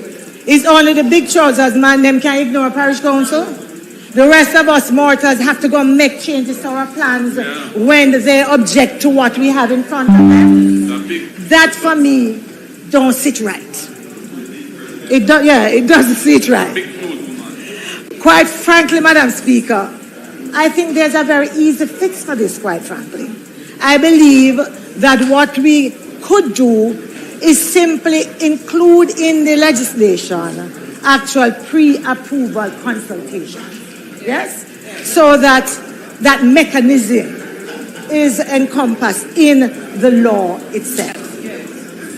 Madam Speaker, whether it is UHWI, Market Me, Cornwall Regional, CMU, WHI, Nestle, Petrojam, the purchase of used school buses, the lack of transparency, the questions around oversight, yes, loom large.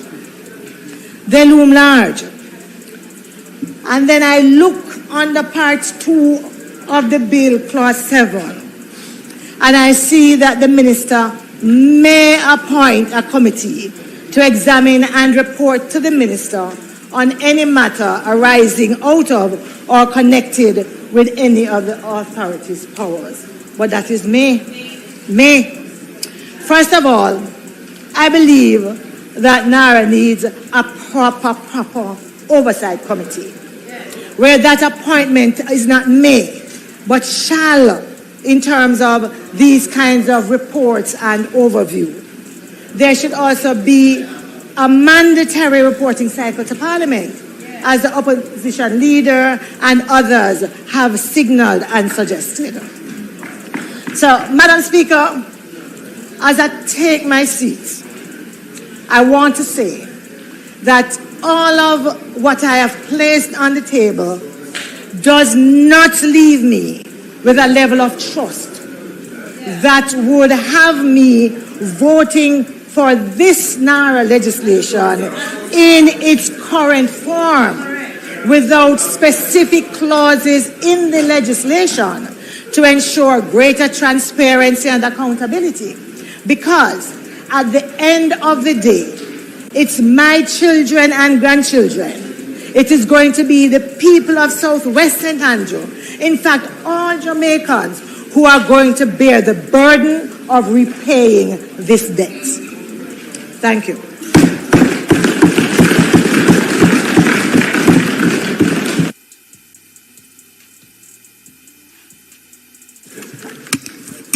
The next presenter,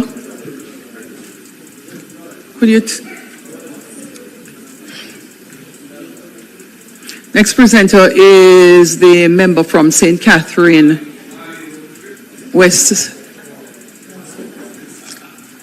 Next presenter is a member from St. Catherine West Central. Thank you very much, Madam Speaker. Madam Speaker, colleagues, I rise to make my contribution on this bill, the National Reconstruction and Resilience Authority, Act 2026. First of all, my view, having listened to members on both sides, particularly members on that side, is that this bill, Madam Speaker, should not be as controversial as it is made out to be. I really don't think so. However, I have an appreciation as to why this is the case. Madam Speaker, we exist, unfortunately, and I think there's enough responsibility to go around, in a low-trust society where many see actions of our political leaders and governments as sinister, and where some, recognizing the sentiments of a wider population who is cynical, see this as an opportunity to exploit for political advantage. And this is very unfortunate, because it does very little to address the issues. What you get instead, Madam Speaker, and this is my own interpretation, not casting any judgment on anyone, is that the arguments that have emanated from this debate up to this point are stimulated by emotive objectives, rather than logical, practical, and contextual attempts at finding solutions to a crisis that affect the people that we represent. And I honestly do think that those who allow perfection to be the enemy of good are hurting the over 500,000 Jamaicans in the 5 critical parishes that have been impacted by this hurricane, Category 5, the first ever, while we here debate, prolong, and engage in emotive insinuations. Again, the consequence of a low-trust society. And I do believe, Madam Speaker, that as leaders we need to rise above this, and that this represents an opportunity for us to be one as a parliament and a government to solve the challenges that the people face. For me, Madam Speaker, there is a context. There is a context to this debate, this discussion.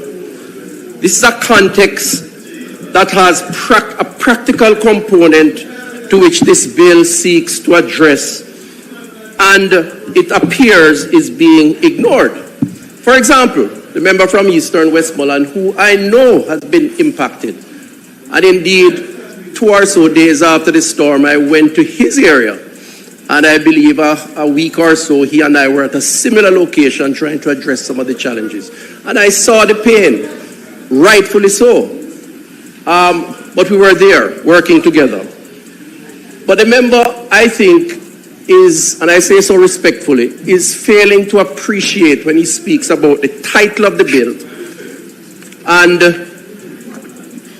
ignoring that the response to a crisis has to take place in stages, Madam Speaker.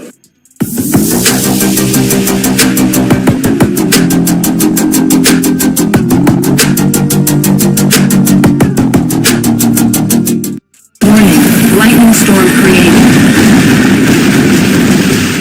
Our base is under attack. Building. Construction complete. Warning, nuclear silo detected. Unit ready. Use statistics of lives that have been saved either through helicopter, JDF supported evacuation, some from your area, or bringing in external supports, NGOs, setting up hospitals, mobile hospitals, bringing in doctors, when our own doctors were victims, healthcare workers were victims of the storm. That was the first phase. The second phase is to try to resume a sense of normality to people and to communities by opening up roads and doing the other things that are necessary to facilitate commerce. And with the trauma that persons are suffering, that should go some way in terms of therapy. The third approach, and the final and more sustainable approach, is what we're debating here, this bill. This bill is the National Reconstruction and Resilience Authority Act, rightfully named because having passed the first and second phase, including those who got 150,000, as you have said, or 100,000 as the case may be, because the truth is, if you were to quantify by dollar value the pain, the suffering, and the trauma that those 500 people suffered during that time, Madam Speaker, you could not equate that to a monetary value. But hold a minute, On a point of order. As the minister said, respectfully, I don't understand, and the Prime Minister asked why respectfully, right? And he went on to suggest that I am saying that there shouldn't be an emergency response, essentially, to the hurricane. I never said that.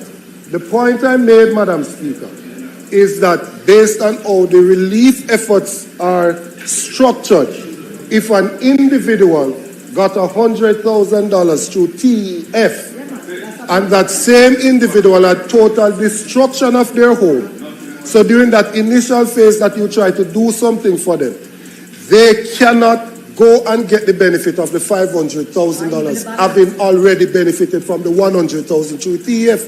That's the simple point I'm making. That's something that everybody can agree should be fixed.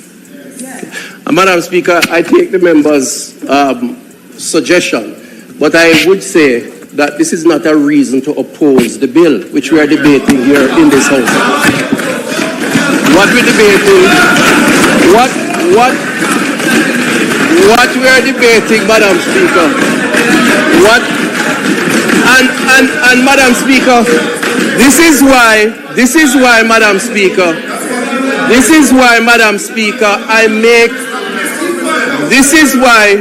Speaker, if I may be allowed, this is why I started out by saying, member from Eastern Westmoreland,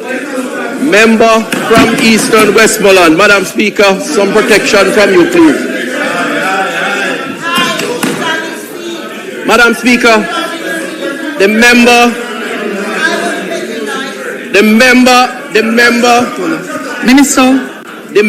as emotionally traumatized as he has been and is, rightfully so, because of his representational responsibility.